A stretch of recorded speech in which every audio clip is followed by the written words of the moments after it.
MG Mathapati ಅವರ ಕೃತಿ ಹೆಚ್ಚು ಜನಪ್ರಿಯತೆ ಪಡೆಯಬೇಕು. ಡಾಕ್ಟರ್ ನಿತಿನ್ ಚಂದ್ರ ಹತ್ತಿಕಾಳ್. ಇಂಡಿಪೆಂಡೆಂಟ್ ಸಂಗ್ರಾಮ್ ನ್ಯೂಸ್ಗೆ ಸ್ವಾಗತ. ಧಾರವಾಡ ನಗರದ ಗಾಂಧಿ ಚೌಕ್ ನಿವೇದಿತಾ ಮೆಡಿಕಲ್ ಶಾಪ್ನಲ್ಲಿ ಇದ್ದರೂ ಕೂಡ ಕನ್ನಡ ಸಾಹಿತ್ಯ ಆಸಕ್ತಿಯನ್ನು ಹೊಂದಿದ್ದಾರೆ. ಅವರು ಬರೆದ ನಿರಂಕುಶ ಮತ್ತು ಕವಿತೆಗಳು ಹೆಚ್ಚು ಜನಪ್ರಿಯತೆ ಪಡೆಯಬೇಕು ಎಂದು ಡಾಕ್ಟರ್ ನಿತಿನ್ ಚಂದ್ರ ಹತ್ತಿಕಾಳ್ ರವರು ಹೇಳಿದರು.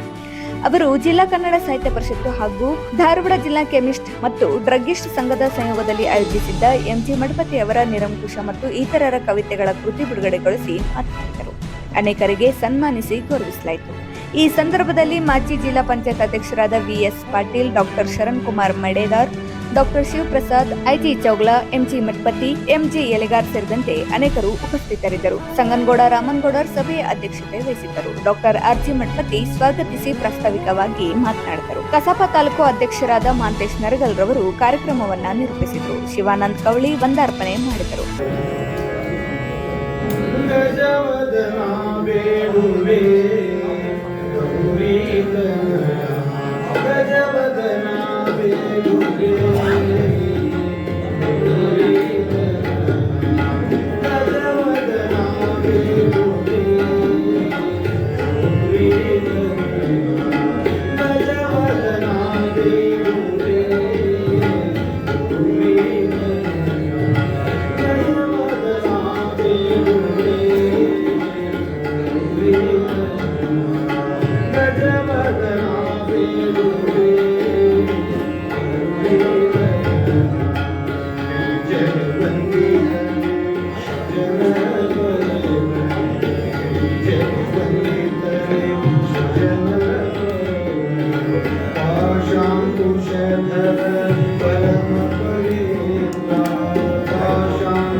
हरि सार्वभौम श्री पुरंदर विठ्ठल हरि सार्वभौम श्री हरि सार्वभौम श्री हरि सार्वभौम श्री पुरंदर विठ्ठल पुरंदर विठ्ठल पुरंदर विठ्ठल पुरंदर विठ्ठल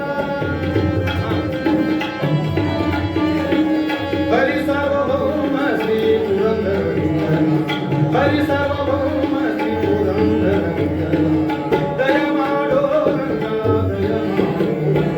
दय माडो रंग दय माडो रंग दय माडो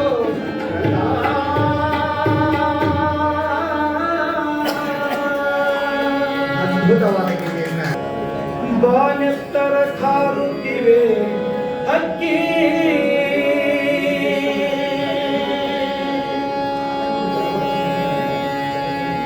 ಬಾನೆತ್ತರ ಕಾರುತ್ತಿವೆ ಬಾನೆತ್ತರ ಕಾರುತ್ತಿವೆ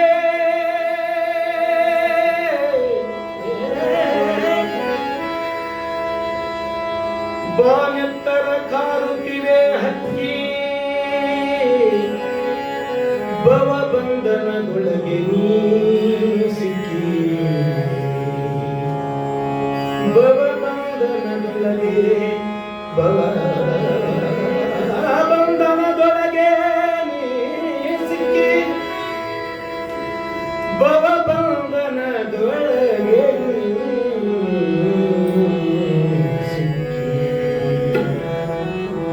ಬಾನೆತ್ತರ ಕಾರುತ್ತಿವೆ ಹಕ್ಕಿ ಬಾನೆತ್ತರ ಕಾರುತ್ತಿವೆ ಹಕ್ಕಿ ಬಾನೆತ್ತರ ಕಾರುತ್ತಿವೆ ಹಕ್ಕಿ ಬಾನೆತ್ತರ ಕಾರುತ್ತಿವೆ ಹಕ್ಕಿ ಭವ ಬಂಧನದಲ್ಲಿ ನೀ ಸಿಕ್ಕಿ ಭವ ಬಂಧನದಲ್ಲಿ ನೀ ಸಿಕ್ಕಿ ಬಾನೆತ್ತರ ಕಾರುತ್ತಿವೆ ಹಕ್ಕಿ ಬಾನೆತ್ತರ ಕಾರುತ್ತಿವೆ ಹಕ್ಕಿ ಭವ ಬಂಧನದಲ್ಲಿ ನೀ ಸಿಕ್ಕಿ ಭವ ಬಂಧನದಲ್ಲಿ ನೀ ಸಿಕ್ಕಿ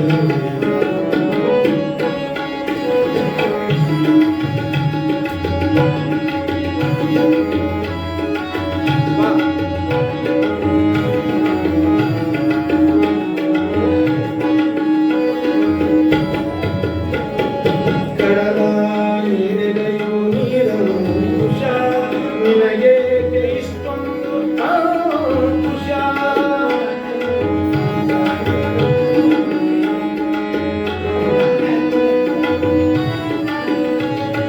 ಕಡಲ ನೀರಿದೆಯೋ ನೀರಲು ಕುಶ ನಿನಗೇಕೆ ಇಷ್ಟೊಂದು ಕುಶ ಬಾನೆತ್ತರ ಕಾರುತ್ತಿವೆ ಹಕ್ಕಿ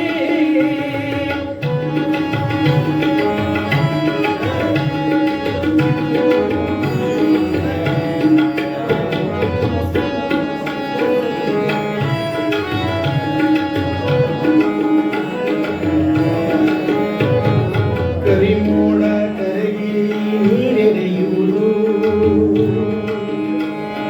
ಕರಿಮೋಡ ಕರಗಿ ನೀರೆರೆಯುವುದು ನಿನಗೇಕೆ ಬಲು ಕಷ್ಟ ಬೆರೆಯುವುದು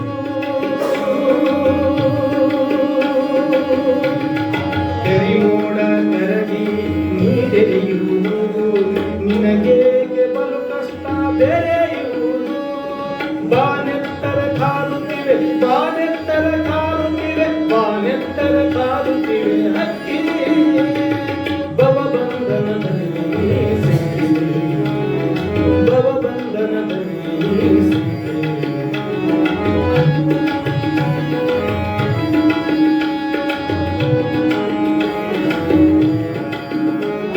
ಹಿಮಗಿರಿಯು ಕರಗುವುದು ಕರಸ್ಪರ್ಶಕ್ಕೆ ಎಷ್ಟು ಶಬ್ದ ಆಗ್ತವೆ ನೋಡ್ರಿ ಹಿಮಗಿರಿಯು ಕರಗುವುದು ಕರಸ್ಪರ್ಶಕ್ಕೆ ನಿನಗ್ಯಾವ ಬರತೊಡಕು ಹರ್ಷಕ್ಕೆ ನಿನಗ್ಯಾವ ಬರತೊಡಕು ಹರ್ಷಕ್ಕೆ ಹಿಮಗಿರಿಯು ಕರಗುವುದು ಕರಸ್ಪರ್ಶಕ್ಕೆ ಹಿಮಗಿರಿಯು ಕರಗುವುದು ಹಿಮಗಿರಿ ಕರಗುವುದು ಕರಸ್ಪರ್ಶಕ್ಕೆ ನಿನಗ್ಯಾವ ಬರತೊಡಕು ಹರ್ಷಕ್ಕೆ ಬಾನೆತ್ತರಕ್ಕೆ ಬಾನೆತ್ತರಕ್ಕೆ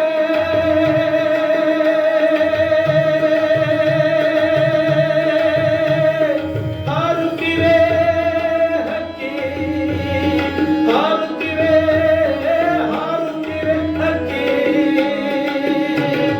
ಬಾನೆತ್ತರ ಹಾರುತ್ತಿವೆ ಹಕ್ಕಿ ಭವಬಂಧನದಲ್ಲಿ ಸಿಕ್ಕಿ ಬಾನೆತ್ತರ ಹಾರುತ್ತಿವೆ ಹಕ್ಕಿ ಭವಬಂಧನದೊಳಗೆ ಸಿಕ್ಕಿ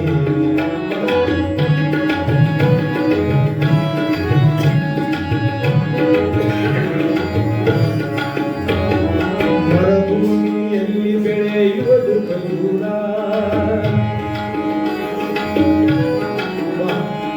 ಮರುಭೂಮಿಯಲ್ಲಿಯೇ ಬೆಳೆಯುವುದು ಖಜೂರ ನಿನಗೂ ಇಲ್ಲವೇ ಬದುಕಲು ಸೂರ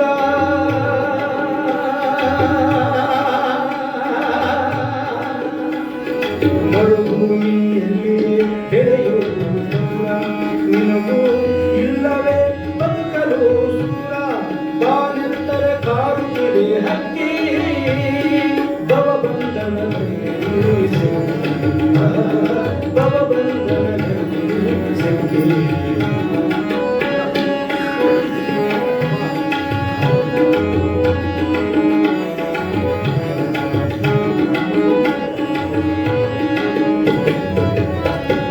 ಸುಖ ಸಂಕಟಗಳು ಈ ಮಾಲೆ ಬೆಳೆಯಬೇಕು ನಾವು ಇವುಗಳಿಂದಲೇ ಶಾಲೆ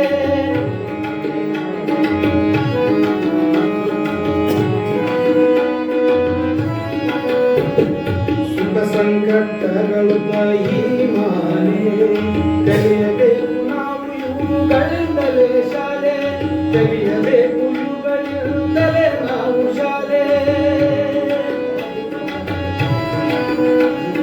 ಬಾನೆತ್ತರ ಕಾರುತ್ತಿವೆ ಹಕ್ಕಿ ಬಾನೆತ್ತರ ಕಾರುತ್ತಿವೆ ಹಕ್ಕಿ ಭವಬಂಧನದಲ್ಲಿ ಸಿಕ್ಕಿ ಭವಬಂಧನದಲ್ಲಿ ಸಿಕ್ಕಿ ಬಾನೆತ್ತರ ಕಾರುತ್ತಿವೆ ಹಕ್ಕಿ ಬಾನೆತ್ತರ ಕಾರುತ್ತಿವೆ ಹಕ್ಕಿ ಬಾನೆತ್ತರ ಕಾರುತ್ತಿವೆ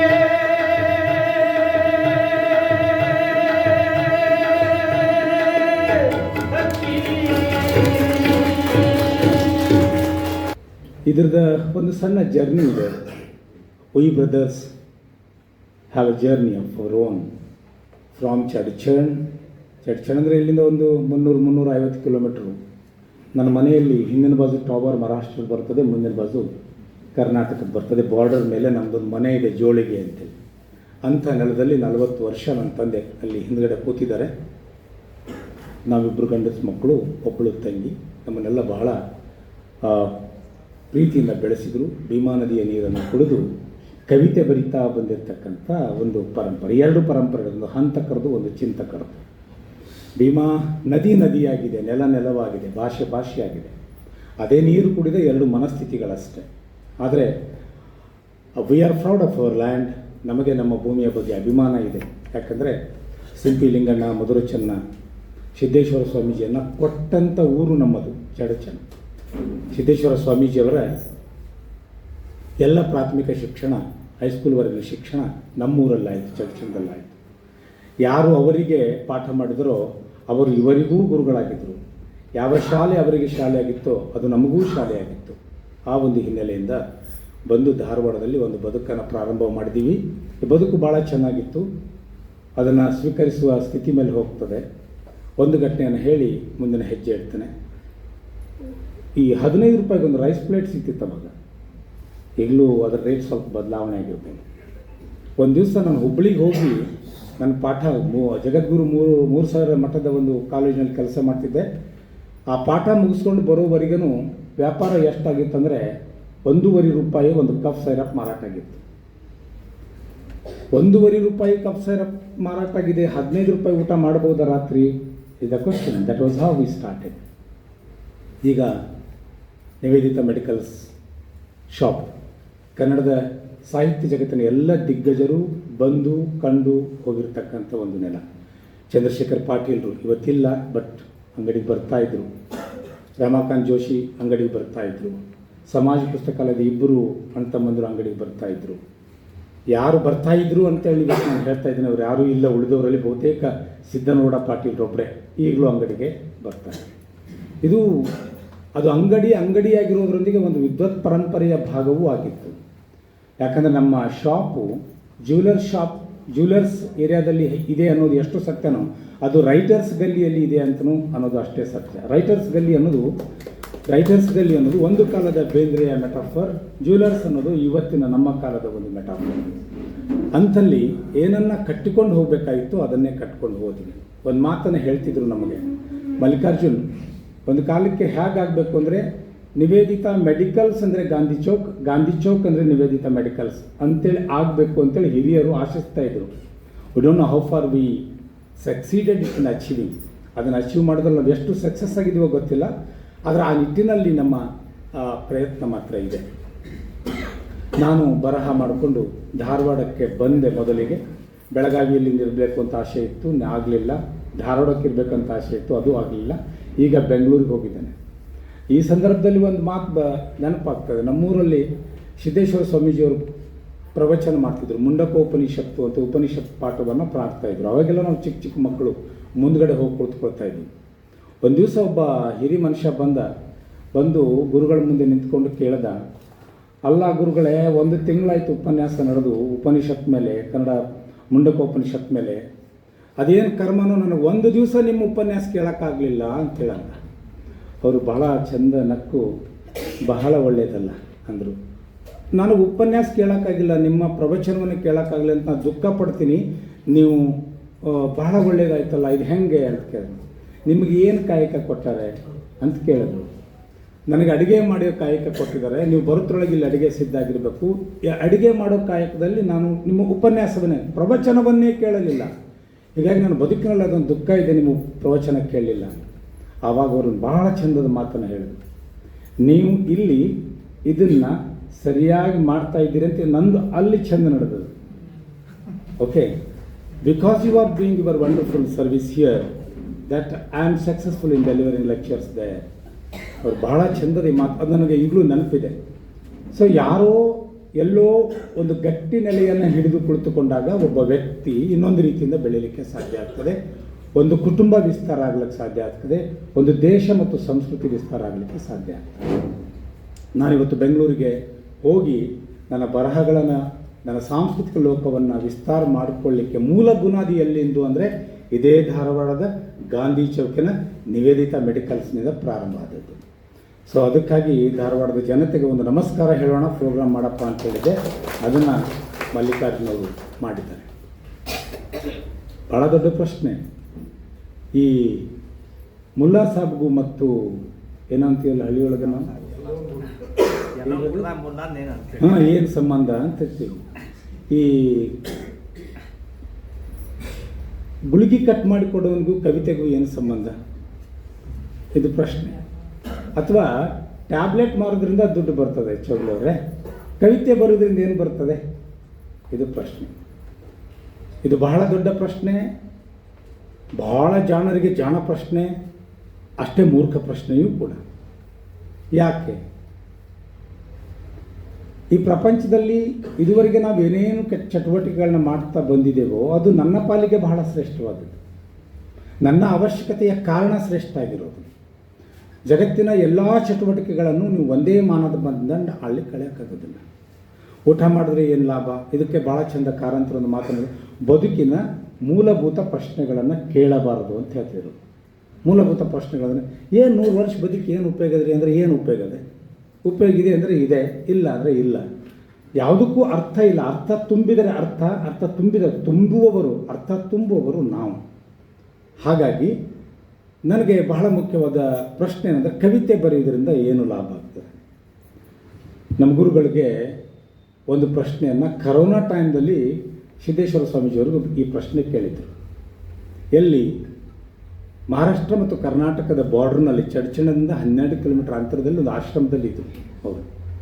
ಆವಾಗ ಒಬ್ಬ ಕೇಳ್ದ, ಈ ಪ್ರವಚನ ಮಾಡೋದ್ರಿಂದ ಏನು ಲಾಭ, ನೀವು ಪ್ರವಚನ ಮಾಡ್ತಿರಲ್ಲ ಇದರಿಂದ ಏನು ಲಾಭ, ಅಥವಾ ನೀವು ಪ್ರವಚನ ನಿಲ್ಲಿಸಿಬಿಟ್ರೆ ಏನು ಹಾನಿ ನೇರವಾದ ಪ್ರಶ್ನೆ ಇದು. ಅವ್ರ ತಲೆ ಅಲ್ಲಾಡ್ಸ್ಕೋತ ಭಾಳ ಚಂದ ಉತ್ತರ ಕೊಟ್ಟರು. ಪ್ರವಚನದಿಂದ ಲಾಭ ಆಗ್ಬೇಕಂತ ನಿಮಗೆ ಯಾರು ಹೇಳಿದ್ರು ಅಂತ ಕೇಳ. ಫಸ್ಟ್ ಪ್ರಶ್ನೆ, ಒಂದು ಪ್ರವಚನದಿಂದ ಲಾಭ ಆಗಬೇಕು ಅಂತ ನಿಮಗೆ ಯಾರು ಹೇಳಿದ್ರು? ಸರಿ, ಅದರ ಮುಂದೆನೂ ನೀವು ಬಹಳ ತಿಳುವಳಿಕಸ್ತರು, ಅದನ್ನು ತಿಳ್ಕೊಂಡಿದ್ದೀರಿ ಅಂತ ಅಂದುಕೊಳ್ಳೋಣ. ಒಂದು ಪ್ರಶ್ನೆ, ಈ ಪ್ರಪಂಚದಲ್ಲಿ ಅನೇಕ ಕ್ರಿಯೆಗಳು ನಡೆದಿವೆ, ಅನೇಕ ಕ್ರಿಯೆಗಳು. ಅವೆಲ್ಲದಕ್ಕೂ ಕೂಡ ನೀವು ಲಾಭದ ಮಾನದಂಡವನ್ನು ಹಚ್ಚಲಿಕ್ಕೆ ಆಗೋದಿಲ್ಲ ಅಂಥೇಳಿ ಮುಂದೊಂದು ಮಾತು ಹೇಳಿದರು. ಆಕಾಶದಲ್ಲಿ ಮೋಡ ಹೋಗ್ತಾ ಇರ್ತದೆ, ಅಲ್ಲಲ್ಲಿ ಬೆಟ್ಟ ಗುಡ್ಡ ಪ್ರದೇಶಗಳು ತಮಗೆ ಬೇಕಾದಷ್ಟು ಮಳೆಯನ್ನು ತಗೊಂಡು ಯಾರು ತಗೊತಾರೋ ಯಾರು ಬಿಡ್ತಾರೋ, ಮೋಡ ಮಾತ್ರ ಹೋಗುವ ತನ್ನ ಕಾರ್ಯವನ್ನು ನಿರಂತರವಾಗಿ ಮಾಡ್ತಾನೇ ಇರ್ತದೆ. ಹಾಗೆ ಇಲ್ಲಿ ಕೆಲವು ಕಾರ್ಯಗಳು ನಿರಂತರವಾಗಿ ನಡೀತಾನೆ ಇರ್ತವೆ. ಕಾವ್ಯ ಅಂಥ ಒಂದು ಕ್ರಿಯೆ, ಬರಹ ಅಂಥ ಒಂದು ಕ್ರಿಯೆ. ನಾವು ಅನೇಕ ಸಾರಿ ಹೇಳ್ತಿರ್ತೇವೆ, ಕೌಂಟ್ರ್ ಮೇಲೆ 10 ರೂಪಾಯಿ ಇಟ್ಟ ತಕ್ಷಣ ಈ ಕಡೆಯಿಂದ ಒಂದು ವಸ್ತು ಕೊಡ್ತೀವಲ್ಲ, ಅದು ತಕ್ಷಣ ಕಾಣುವ ಫಲಿತಾಂಶ. ಆದರೆ ಆ ಫಲಿತಾಂಶವೇ ಆರೋಗ್ಯದ ಫಲಿತಾಂಶ ಅಲ್ಲ. ಆ ತಕ್ಷಣ ಇಲ್ಲಿ ಕೌಂಟ್ರದಲ್ಲಿ ದುಡ್ಡು ತಕ್ಷಣ ಆರೋಗ್ಯ ಸರಿ ಹೋಗಿಬಿಟ್ಟಿರೋದಿಲ್ಲ. ಹಾಗೆ ಪುಸ್ತಕದ ವಿಚಾರದಲ್ಲಿ ಮಾತ್ರ ಇವತ್ತು ಬಿತ್ತಿದ ಒಂದು ಪುಸ್ತಕ, ಇವತ್ತು ಬಿಡುಗಡೆಗೊಂಡ ಒಂದು ಪುಸ್ತಕ ಮತ್ಯಾವ ಕಾಲದಲ್ಲಿ ಎದ್ದು ನಿಲ್ತದೋ ಗೊತ್ತಿಲ್ಲ. ಆ ಥರದ ಒಂದು ಪ್ರಕ್ರಿಯೆ ಇದು. You cannot expect sudden result from any kind of writing, any kind of discussion and discourse. Buddha ಇವತ್ತು ಪ್ರಸ್ತುತ 2500 ವರ್ಷಗಳ ನಂತರ, ಬಸವಣ್ಣ ಇವತ್ತು ನಮಗೆ ಪ್ರಸ್ತುತ 1200 ವರ್ಷಗಳ ನಂತರ. ಭಾಳ ಚಂದ ಮಧ್ಯಾಹ್ನ ಎಲ್ಲೋ ಒಂದು ರೀಡಿಂಗ್ ಮಾಡ್ತಾ ಇದ್ದೆ. ಬುದ್ಧ ಬಂದ ತನಗೆ ತಿಳಿದಿದ್ದನ್ನು ಹೇಳ್ದ, ಅವನನ್ನು ನಿರಾಶವಾದಿಗಳು ಅಂತ ಕರೆದಿವಿ. ಬಸವಣ್ಣ ಬಂದ ತನಗೆ ತಿಳಿದಿದ್ದನ್ನು ಹೇಳ್ದ, ಅವನನ್ನು ವರ್ಣಸಂಕರ ಮಾಡಿದವನು ಅಂತ ಹೇಳಿದೀವಿ. ಈ ಕುಳಿತವ್ರಲ್ಲಿ ಎಷ್ಟೋ ಜನ ಈಗ ವೀರಶೈವರಾಗಿದ್ದೀವಿ, ಮತ್ತೆ ಯಾರೋ ಲಿಂಗಾಯತರಾಗಿದ್ದೀವಿ. ಆದರೆ ಮನುಷ್ಯನಾಗುವ ಅವಶ್ಯಕತೆ ಮತ್ತೆ ಇದೆ ಅಂತ ಹೇಳಿದ್ದು ಯಾವುದು ಅಂದರೆ ಅದು ಕಾವ್ಯ, ಅದು ನಾಟಕ, ಅದು ಸಾಹಿತ್ಯ ಮತ್ತು ಅದು ಧರ್ಮ. ನಿರಂಕುಶ ಮತ್ತು ಇತರ ಕವಿತೆಗಳ ಒಟ್ಟು ಸಾರ ಏನು ಅಂದರೆ, let us be the human beings. ನಾವು ಒಳ್ಳೆಯ ಮನುಷ್ಯರಾಗೋಣ. ಭಾಳ ಸಣ್ಣ ಸಂಕಲನ, ಸಣ್ಣ ಪದ್ಯಗಳ ಸಂಕಲನ ಇದು. ದೊಡ್ಡದು ಹೇಳಬೇಕಂದ್ರೆ ದೊಡ್ಡದು ಬರಿಬೇಕು ಅಂತಲ್ಲ. ಭಾಳ ಜನರಿಗೆ ದೊಡ್ಡ ಕಾವ್ಯ ಬರೆದ್ರೆ ದೊಡ್ಡ ಅವಾರ್ಡು, ಸಣ್ಣ ಕಾವ್ಯ ಬರೆದ್ರೆ ಸಣ್ಣ ಅವಾರ್ಡು ಅಂತ ಏನಿಲ್ಲ. ಜಗತ್ತಿನ ಸರ್ವಶ್ರೇಷ್ಠ ಗ್ರಂಥಗಳೆಲ್ಲ ಇರುವುದು ಸಣ್ಣ ಫಾರ್ಮ್ನಲ್ಲಿ, ಅತ್ಯಂತ ಸಣ್ಣ ಫಾರ್ಮ್ನಲ್ಲಿ. ಅರುಣಾಚಲ ಅಂತ ಬರ್ತದೆ, ಅಲ್ಲಿ ರಮಣ ಮಹರ್ಷಿಗಳು ಅಂತ ಆಗಿದ್ರು. 4 ರಿಂದ 5 ಪೇಜಿನ ಒಂದು ಪುಸ್ತಕ ಇದೆ, ಹೂ ಎಮ್ ಐ. ಜಗತ್ತಿನಲ್ಲಿ ಅತ್ಯಂತ ಸಣ್ಣ ಪುಸ್ತಕ ಇದೆ. ಅಮೇರಿಕಾದಲ್ಲಿ ಒಬ್ಬ ಬಹಳ ದೊಡ್ಡ ಕಾದಂಬರಿಕಾರಿದ್ದ, ಓಲ್ಡ್ ಮ್ಯಾನ್ ಅಂಡ್ ಸಿ ಅಂತೇಳಿ 100 ಪೇಜಿನ ಒಳಗಡೆ ಪುಸ್ತಕ. ಅದು ನೊಬೆಲ್ ಪ್ರಶಸ್ತಿ ತಗೋತಾನೆ. ಧಮ್ಮಪದ ಬರೆದ ಬುದ್ಧ, ಎರಡೆರಡೇ ಸಾಲಿನ ಅತ್ಯಂತ ಚಿಕ್ಕ ಪುಸ್ತಕ. But even today it is remembered even after 2500 years. Mallikarjuna ಕವಿತೆಗಳು ಯಾಕೆ ನನಗೆ ಮುಖ್ಯ ಅನಿಸ್ತು, ನಾನು I have gone to the poetry. ಅವು ಸಣ್ಣ ಸೆಳಕುಗಳು, ಏನಂತೀರಿ, ಈ ಸಿಡಿಲು ಬಂದು ಹೋಗ್ಬಿಡ್ತವಲ್ಲ, ಆ ಥರದ ಹೊಳಹುಗಳನ್ನು ಕೊಡುವ ಸಾಲುಗಳು. ಆ ಸಾಲುಗಳನ್ನು ಇವತ್ತು ನಿಮ್ಮ ಮುಂದೆ ಇಡುವ ಒಂದು ಕೃತಿ ಬಿಡುಗಡೆ ಅಂತಕ್ಕಂಥ ಸಮಾರಂಭವನ್ನು ಹಮ್ಮಿಕೊಂಡಿದ್ದು, ಈ ಸಮಾರಂಭದ ಪ್ರಾಸ್ತಾವಿಕವನ್ನು ಸ್ವಾಗತವನ್ನು ಮಾಡುವ ಅವಕಾಶ ನನಗೆ ಕೊಡಮಾಡಿದ್ದಕ್ಕಾಗಿ ವೇದಿಕೆಗೆ ಪೂರ್ವಕವಾದ ಧನ್ಯವಾದಗಳನ್ನು ಸಲ್ಲಿಸ್ತೀನಿ.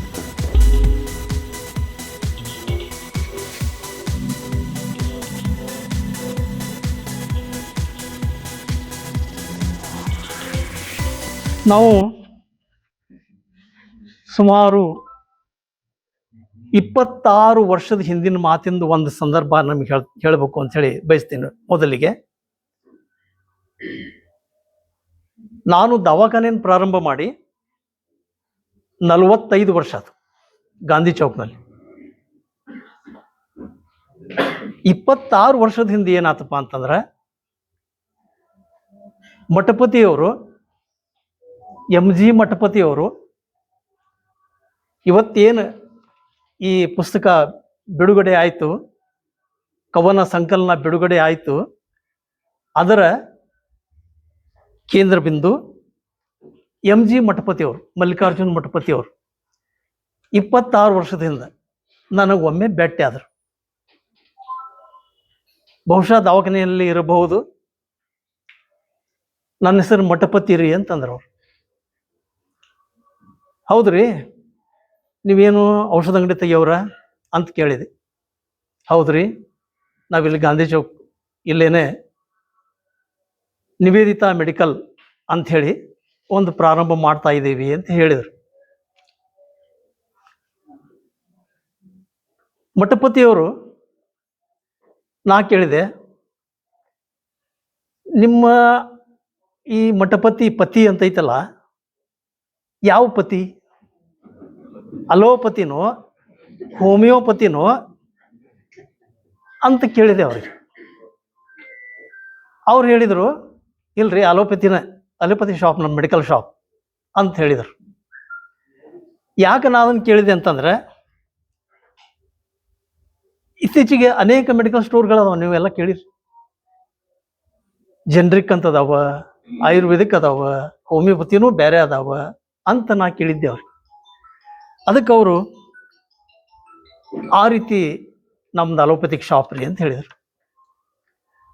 ಹಾಗಾದ್ರೆ ಇವರೊಬ್ಬರು ಔಷಧ ಅಂಗಡಿ ಮಾಲಕರು, ಔಷಧ ವ್ಯಾಪಾರ ಮಾಡೋರು ಅಂತ ನಾ ಸುಮಾರು ದಿವಸ ತಿಳ್ಕೊಂಡಿದ್ದೆ. ಆದರೆ ನನ್ನ ಅನಿಸಿಕೆ ಬರ್ಬರ್ತಾ ಬದಲಾಗಕತ್ತದ. ಏನು ಬದಲಾತು? ಅವರು ಒಂದು ಕವಿತಾ ಸಂಕಲನವನ್ನು, ಮುಸಲಧಾರೆ ಅನ್ನುವ ಕವಿತಾ ಪುಸ್ತಕವನ್ನು ನನಗೆ ಒಂದು ದಿವಸ ತಂದು ಕೊಟ್ರು. ಮುಂದದ 5 ವರ್ಷದ ಮೇಲೋ 6 ವರ್ಷದ ಮೇಲೋ ಯಾವಾಗೂ ಇರ್ಬೋದು. ಅವಾಗ ನನಗೆ ಅನಿಸ್ತು, ಇವ್ರು ಬರೇ ಔಷಧ ಅಂಗಡಿಯವ್ರಲ್ಲ, ಹಂಗಾರ ಇವರು ಕವಿಗಳು, ಸಾಹಿತ್ಯದಲ್ಲೂ ಅದಾರ ಹಂಗಾರೆ ಇವರು ಅಂತ ಅನ್ನಿಸ್ತು ನನಗೆ. ಮುಂದೆ ಬರ್ಬರ್ತಾ ಹಲವಾರು ಅವ್ರ ಕಾರ್ಯಕ್ರಮಗಳಲ್ಲಿ ನಾನು ಅಟೆಂಡ್ ಆದೆ, ಸಾಹಿತ್ಯಿಕ ಕಾರ್ಯಕ್ರಮಗಳಲ್ಲಿ. ಅವಾಗ ಅನ್ನಿಸ್ತು, ಇವರು ಬರೇ ವ್ಯಾಪಾರಸ್ಥರು ಅನ್ನೋದ ಭಾಳ ಹಿಂದುಳಿತು, ಸಾಹಿತ್ಯದೊಳಗೆ ಅದಾರ ಅನ್ನೋದ ಭಾಳ ಎದ್ದು ಕಾಣಕತ್ತು. ಹಂಗೆ ನಾ ಅಂತ ಅನ್ಕೊಂಡೆ. ಈ ಆಗಲ್ಲಿ ಅವರು ಮಠಪತಿಯವ್ರ ಬಗ್ಗೆ ನಾ ಹೇಳಿದ್ನಲ್ಲ, ಪತಿ ಅಂಥೇಳಿ, ಬೀಚಿಯವ್ರ ಜೀವನದಲ್ಲಿ ಒಮ್ಮೆ ಆಗಿತ್ತದು. ಬಳ್ಳಾರಿ ಭೀಮಸೇನ್ ರಾಯರು, ಬೀಚಿಯವರು ನಿಮಗೆಲ್ಲ ಗೊತ್ತು, ಶ್ರೇಷ್ಠ ಸಾಹಿತಿಗಳು ಆಗಿದ್ರಲ್ಲ. ಅವ್ರಿಗೆ ಭಾಳ ತಲೆನೋವು ಬಂದಿತ್ತಂತ ಒಂದು ದಿವಸ. ಬೀಚಿಯವ್ರಿಗೆ ಒಬ್ಬ ಡಾಕ್ಟರ್ ಕಡೆ ಹೋದ್ರು. ಅವರು MBBS MD ಬೋರ್ಡ್ ಹಾಕ್ಕೊಂಡಿದ್ರು. ಏನು ತೊಂದರೆ ರೀಪ್ಪ ಅಂತ ಕೇಳಿದ್ರು. ತಲೆನೋವು ರೀ, ಒಂದು 4-5 ದಿವಸ ಆಯ್ತು, ಸಿಕ್ಕಾಪಟ್ಟೆ ತಲೆನೋವು. ಇಷ್ಟ ಹೌದಿಲ್ಲ?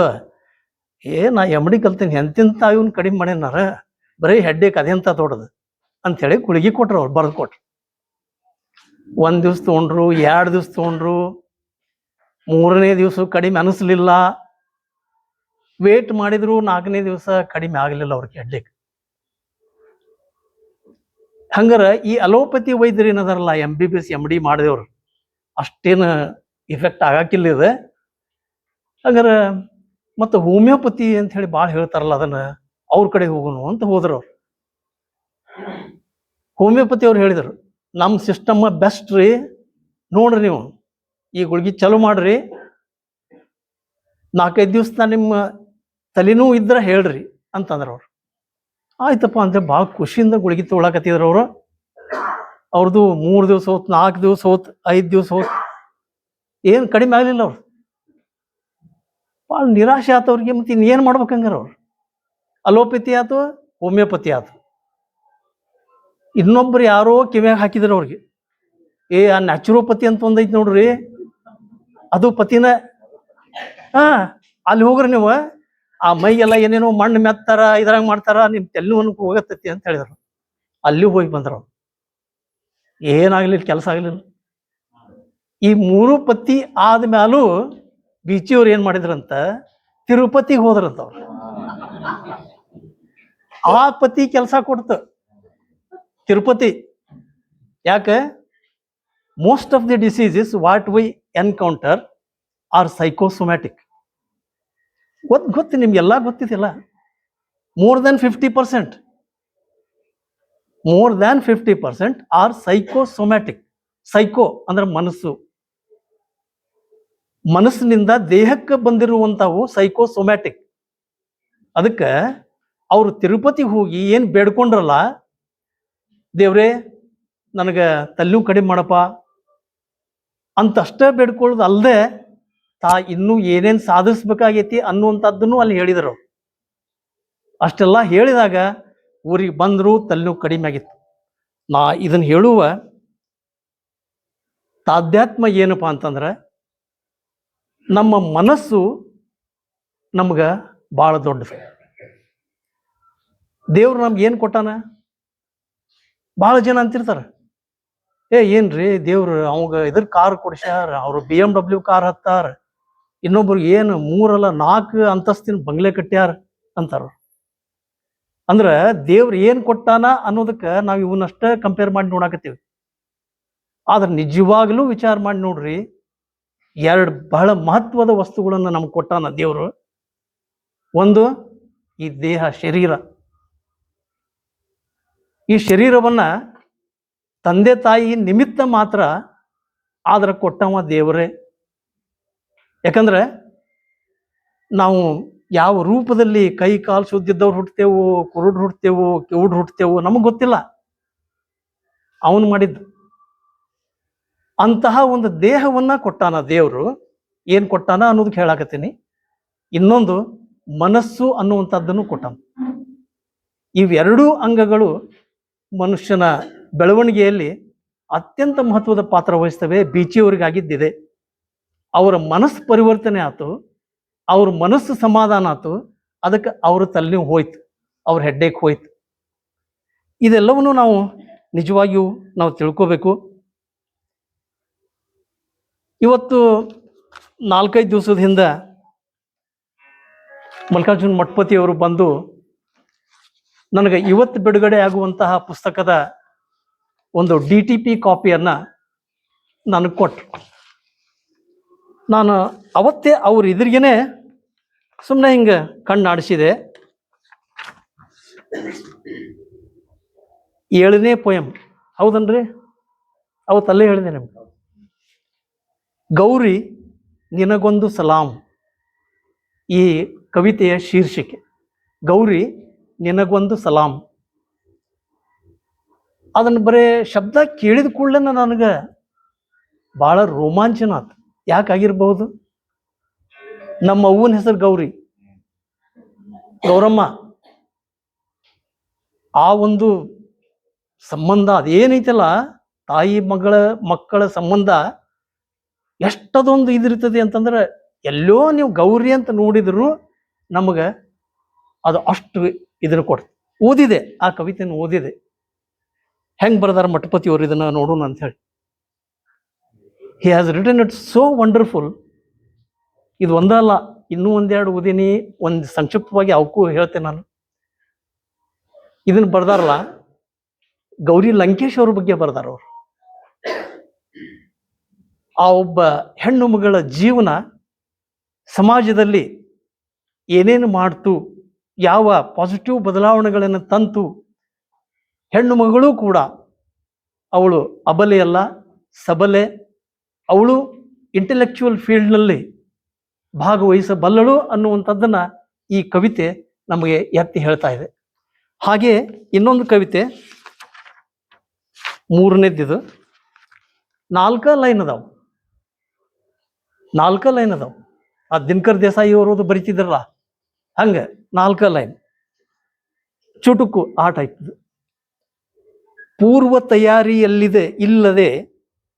ತಯಾರಿ ಇಲ್ಲದೆ ಗಡಿಬಿಡಿಯಿಂದ ಹೋಗುವ ಕೊನೆಯ ಪಯಣ ಸಾವು. ಒಂಥರ ಆಶುಭಾಷಣ. ಆಶುಭಾಷಣ ಅಂದ್ರೆ ಗೊತ್ತು ನಿಮ್ಗೆ?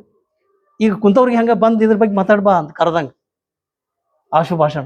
ಹಂಗೆ ಸಾವು ಅನ್ನುವಂಥದ್ದನ್ನು ಎಷ್ಟು ಮಾರ್ಮಿಕವಾಗಿ ಅವ್ರು ಇದಕ್ಕೆ ಜೋಡಿಸ್ಯಾರ ಅಂತಂದ್ರೆ, I was very much impressed by this. 4 line ಅದಾವೆ, but it carriage very very wonderful meaning. ಈ ಕವಿತೆಗಳನ್ನು ಬರೆಯುವ ಈ ಹವ್ಯಾಸವನ್ನು ಮಠಪತಿಯವರು ಮಾಡ್ಕೊಂಡಿರೋದು, ಅದನ್ನು ನಾನು ನೋಡಿದ ಕೂಡಲೇ ನಾನು ಹಂಗಾರೆ ಕವಿ ಯಾಕೆ ಆಗಬಾರ್ದು ಅಂತ ಅನಿಸ್ತು. ಹಾಗೇನೇ 13 ಕವನಗಳು, ಇನ್ನೂ 1-2 ಪುಸ್ತಕ ಅದಾವ ಆ ಮತ್ತು ಬೇರೆ. ಆದರೆ ಅವರಷ್ಟು ಎತ್ತರಕ್ಕೆ ಏರಿಲ್ಲ. ಅದಕ್ಕೆ ನಾನು ಯಾಕೆ ಬರಿಬಾರ್ದು ಅಂತ ಅನಿಸಿದಾಗ ನನಗೆ ಒಂದು ಹಿಂದಿ ಹಾಡು ನೆನಪಾತು. ಮುರುಗೇಶ್ವರ್ ಎಲ್ಲಿದಾರ? ಮುರುಗೇಂದ್ರ, ನಿಮಗೆ ಗೊತ್ತಿರ್ಬೇಕದ ಹಾಡು. ರಫಿ ಅವ್ರು ಹಾಡಿದ್ದು, ಮೈ ಕಹಿ ಕವಿ ನ ಬನ್ ಜಾऊं, मैं कहीं कभी न बन जाऊं, तेरे प्यार में मटपति, मैं कहीं कभी न बन जाऊं. ಆ ಹಾಡು ನೆನಪಾತ. ಇಂತಹ ಶ್ರೇಷ್ಠ ಕವಿತೆಗಳನ್ನು ಇವರು ಬರೆಯುವುದರ ಮುಖಾಂತರ ಸಮಾಜದ ಓರೆ ಕೋರೆಗಳನ್ನು ತಿದ್ದುವಲ್ಲಿ ಅವರು ಅಗ್ರಗಣ್ಯರಾಗಲಿ. ಯಾಕಂದರೆ ಅನೇಕ ಆಧ್ಯಾತ್ಮಿಗಳು ಇವರು ಹೇಳಿದ್ದನ್ನು ನೀವು ಕೇಳಿದ್ದೀರಿ. ಜೀವೇಮ ಶರದಸ್ಯ ಶತಂ. ಇದರ ಅರ್ಥ ಜೀವೇಮ ಅಂದ್ರೆ ನಾವು ಎಷ್ಟು ವರ್ಷ ಇರ್ತೇವೋ ನಮಗೆ ದೇವ್ರು ಕೊಟ್ಟಿರೋದು ಒಂದು 100 ವರ್ಷ ಎವರೇಜ್ ಅಂತ ತಿಳ್ಕೊಳ್ಳೋಣ. ಯಾರೋ 60 ಇರ್ತೀವಿ, 70 ಇರ್ತೀವಿ, 80 ಅಮ್ಮತ್ತು ಬೇರೆ. 100 ವರ್ಷ ಇದ್ದರೂ ಆ ಎಲ್ಲ ವರ್ಷಗಳನ್ನು ಸಂಗೀತದ ಮೂಲಕ, ಸಾಹಿತ್ಯದ ಮೂಲಕ, ಆಧ್ಯಾತ್ಮದ ಮೂಲಕ, ಶ್ರೇಷ್ಠ ಮಾನವ ಜೀವನ ಸಾಗಿಸುವ ಮೂಲಕ ನಾವು ಆ ಶ್ರೇಯಸ್ಸನ್ನು ಕಾಣಬೇಕು ಅನ್ನುವಂಥ ಅರ್ಥ ಜೀವೇಮ ಶರದಸ್ಯ ಶತಂ. 100 ವರ್ಷನೂ ನಾವು ಒಳ್ಳೆಯ ಬಾಳನ್ನು ಬಾಳಬೇಕು ಅನ್ನುವಂಥದ್ದು. ಅಂತಹ ಒಂದು ಉಕ್ತಿಗೆ ಇವತ್ತಿನ ಈ ಕಾರ್ಯಕ್ರಮ ಸಾಕ್ಷಿ ಅಂತ ನನಗನ್ನಿಸ್ತಾ ಇದೆ. ಅವರ ಕವಿತೆಗಳನ್ನು ನಾವು ಮೆಲುಕು ಹಾಕೋಣ, ಆ ಪುಸ್ತಕಗಳನ್ನು ನಾವು ಖರೀದಿಸೋಣ. ಅವರು ಇನ್ನೂ ಇಂತಹ ಅನೇಕ ಕೇವಲ ಕವಿತೆಗಳಲ್ಲ, ಸಾಹಿತ್ಯದ ಅನೇಕ ಪ್ರಾಕಾರಗಳಲ್ಲಿ ತಮ್ಮ ವಿದ್ವತ್ತನ್ನು ತೋರಿಸಲಿ, ಅವನ್ನ ನಾವೆಲ್ಲರೂ ಸವಿಯೋಣ ಅಂಥೇಳಿ ಆಶಿಸಿ, ಅವರಿಗೆ ದೇವರು ಇನ್ನೂ ಹೆಚ್ಚಿನ ಶಕ್ತಿಯನ್ನು ನೀಡಲಿ ಅಂಥೇಳಿ ಆಶಿಸಿ ನನ್ನ 4 ಮಾತುಗಳನ್ನು ನಾನು ಮುಗಿಸ್ತಾ ಇದ್ದೀನಿ.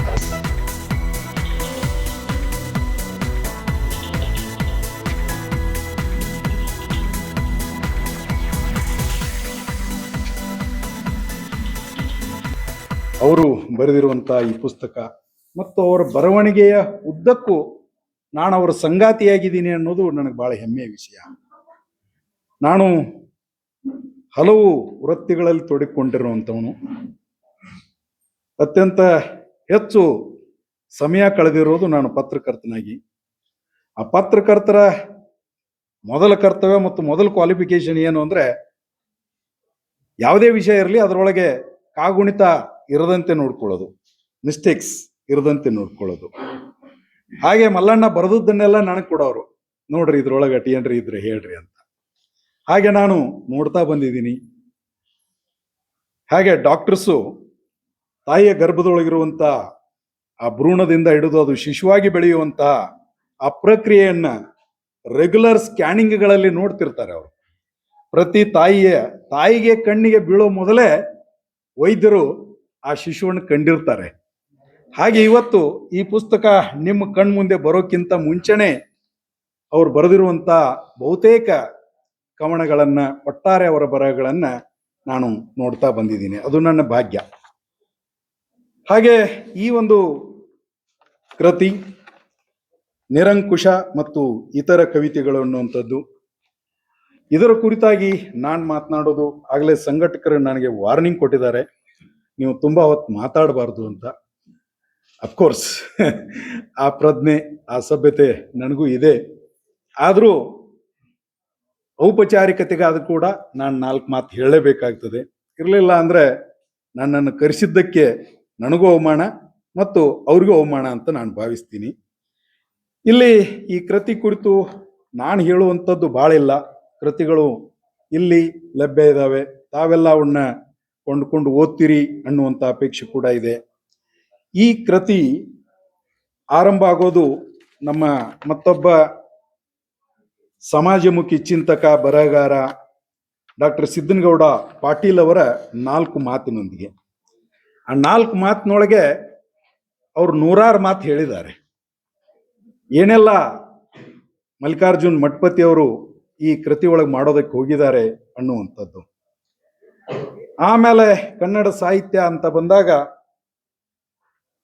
ರಾಗಂ ಆಗಲೇ ಹೇಳ್ತಾ ಇದ್ರು, ನನಗೂ ಅವರಿಗೂ ಮೊದಲು ನಾನು ರಾಗಂ ಭೇಟಿಯಾದದ್ದು, ಗೆಳೆಯರಾದದ್ದು.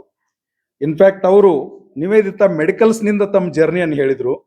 ಇನ್ಫ್ಯಾಕ್ಟ್ ನಿವೇದಿತಾ ಮೆಡಿಕಲ್ಸ್ ಶುರು ಆಗೋಕ್ಕಿಂತ ಮುಂಚೆ ಮಲ್ಲಣ್ಣ ಇನ್ನೂ ಯಾವುದು ಏನದು ನಿಮ್ಮ ಕೋರ್ಸು ಡಿಫಾರ್ಮಾ ಅವ್ರು ಡಿಫಾರ್ಮಾ ಮಾಡುವಾಗಲೇ ನನಗೆ ಆಪ್ತರು. ರಾಗಂ ಅವ್ರಿಗೂ ನಮಗೂ ಸಾಹಿತ್ಯಿಕವಾಗಿ, ನಾನು ಕನ್ನಡ ಸಾಹಿತ್ಯದ ಓದುಗ, ತುಂಬಾ ಓದಿದ್ದೀನಿ ಅಂತ ಹೇಳೋ ಗರ್ವ ಅಲ್ಲ, ಬಟ್ ಓದಿದ್ದೀನಿ, ಅದು ನನಗೆ ಖುಷಿ ಕೊಡುತ್ತೆ. ಓದಿದ್ದೀನಿ.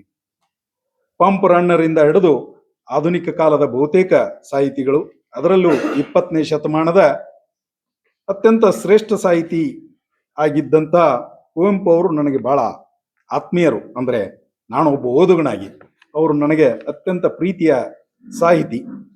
ಹೀಗೆಲ್ಲ ಇರುವಾಗ ನಾವು ಅವರು ಹಲವಾರು ಸಾಹಿತ್ಯಿಕ ವಿಷಯಗಳನ್ನು ಕೂಡ ಚರ್ಚೆ ಮಾಡ್ತಾ ಇದ್ವಿ. ರಾಗಂ ಅವರಿಗೆ ನೆನಪಿದೆಯೋ ಇಲ್ಲೋ ಗೊತ್ತಿಲ್ಲ, ಬಟ್ ನನಗೆ ನೆನಪಿರುವಂಥದ್ದು ರಾಗಂ PhD ಮಾಡ್ತಾ ಇದ್ರಿ ಇಲ್ಲಿ. ಟಾಪಿಕ್ ಕೂಡ ನನಗೆ ಈಗಲೂ ಹಾಗೆ ನೆನಪಿದೆ, K Abbas a creative writer ಅಂತ. Khwaja Ali Abbas, if my memory is right, his full name.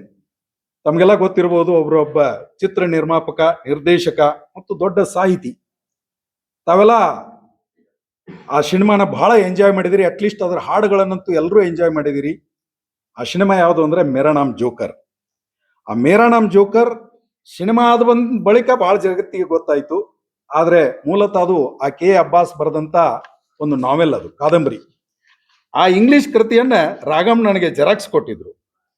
ನಾನು ಅದನ್ನ ಎಷ್ಟು ಪ್ರೀತಿಯಿಂದ ಓದ್ದೆ ಅಂತಂದ್ರೆ ನನಗೆ ಈಗಲೂ ಅದರೊಳಗಿನ ಸಾಲುಗಳು ನೆನಪಿದೆ. ಹೀಗೆ ನನ್ನ ರಾಗಂ ಮತ್ತು ಮಲ್ಲಣ್ಣ ಇವ್ರ ನಡುವಿನ ಸಂಬಂಧ ಕನಿಷ್ಠ 33 ವರ್ಷಗಳಷ್ಟು ಹಳೆಯದು. ಹೀಗಾಗಿ ಅವರ ಕವನಗಳ ಬಗ್ಗೆ ನಾನು ಹೇಳೋದು, ಆಮೇಲೆ ಆಗಲೇ ಹೇಳ್ತಾ ಇದ್ದೆ, ಸಿದ್ದನಗೌಡ ಪಾಟೀಲ್ ಅವರು ಬರೆದಿರೋ ಆ 4 ಮಾತು ಓದಿದರೆ ತಮಗೆ ಗೊತ್ತಾಗ್ತದೆ. ಅನಂತರ ಸಂವೇದನೆ ಅನ್ನುವಂಥದ್ದನ್ನ ಸ್ವತಃ ಕೃತಿಕಾರರಾಗಿರುವಂಥ ಮಲ್ಲಿಕಾರ್ಜುನ್ ಮಠಪತಿ ಅವರು ಅಲ್ಲಿ ಬರ್ಕೊಂಡಿದ್ದಾರೆ, ಏನೆಲ್ಲ ಉದ್ದೇಶಕ್ಕೆ ನಾನು ಈ ಪ್ರಯತ್ನ ಮಾಡಿದ್ದೀನಿ ಅಂತ. ಮತ್ತು ಆಗಲೇ ರಾಗಂ ಹೇಳಿದ್ರು, ಬರೆಯೋದ್ರಿಂದ ಏನ್ ಲಾಭ ಅಂತ. ಇದು ಬಹುತೇಕರನ್ನ ಕಾಡಿದೆ, ಜಗತ್ತಿನೊಳಗೆ ಬಹುತೇಕರನ್ನು ಕಾಡಿದೆ. ಇವನ್ ಇತ್ತೀಚೆಗೆ ನಮ್ಮನ್ನು ಅಗಲಿದಂಥ ಬಹುಶಃ 20 ಮತ್ತು 21ನೇ ಶತಮಾನದ ಕೊನೆಯಲ್ಲಿ ಮತ್ತು 21ನೇ ಶತಮಾನದ ಆದಿಭಾಗದಲ್ಲಿ ಅತ್ಯಂತ ಪ್ರಸಿದ್ಧ ಕನ್ನಡ ಬರಹಗಾರರಾದಂಥ SL ಭೈರಪ್ಪ ಅವರು ನಾಣೇಕೆ ಬರೆಯುತ್ತೇನೆ ಅಂತಾನೆ ಒಂದು ಪುಸ್ತಕ ಬರೆದಿದ್ದಾರೆ. ನಾಣೇಕೆ ಬರೆಯುತ್ತೇನೆ, ಅವರು ಅಲ್ಲಿ ತಮ್ಮ ವಿಚಾರಗಳನ್ನ ಹೇಳ್ತಾ ಹೋಗ್ತಾರೆ. ಹಾಗೆ ಇಲ್ಲಿ ಮಲ್ಲಣ್ಣ ನಾಣೇಕೆ ಬರೆಯುತ್ತೇನೆ ಅನ್ನೋದನ್ನ ಸ್ವಲ್ಪದರಲ್ಲಿ ಹೇಳಿದ್ದಾರೆ. ಆಮೇಲೆ ಇಲ್ಲಿ ಚರ್ಚೆ ಹೋಗ್ತದೆ, ಇದು ಲೆಫ್ಟಾ ರೈಟಾ ಸೆಂಟ್ರಿಸ್ಟಾ ಏನು ಅಂತ. ನಿಜ ಹೇಳ್ಬೇಕಂದ್ರೆ ಈ ಲೆಫ್ಟು ರೈಟು ಅಂದ್ರೆ ಎಡಪಂಥೀಯ ಬಲಪಂಥೀಯ, ಅಥವಾ ಇದ್ಯಾವುದೋ ನವೋದಯ, ನವ್ಯ, ದಲಿತ, ಬಂಡಾಯ, ಸ್ತ್ರೀ ಸಂವೇದಿ, ಅಲ್ಪಸಂಖ್ಯಾತ ಸಂವೇದಿ, ಈ ಸುಡುಗಾಡ ಪ್ರಕಾರಗಳು ಇತ್ತೀಚಿನ ರಚನೆಗಳು.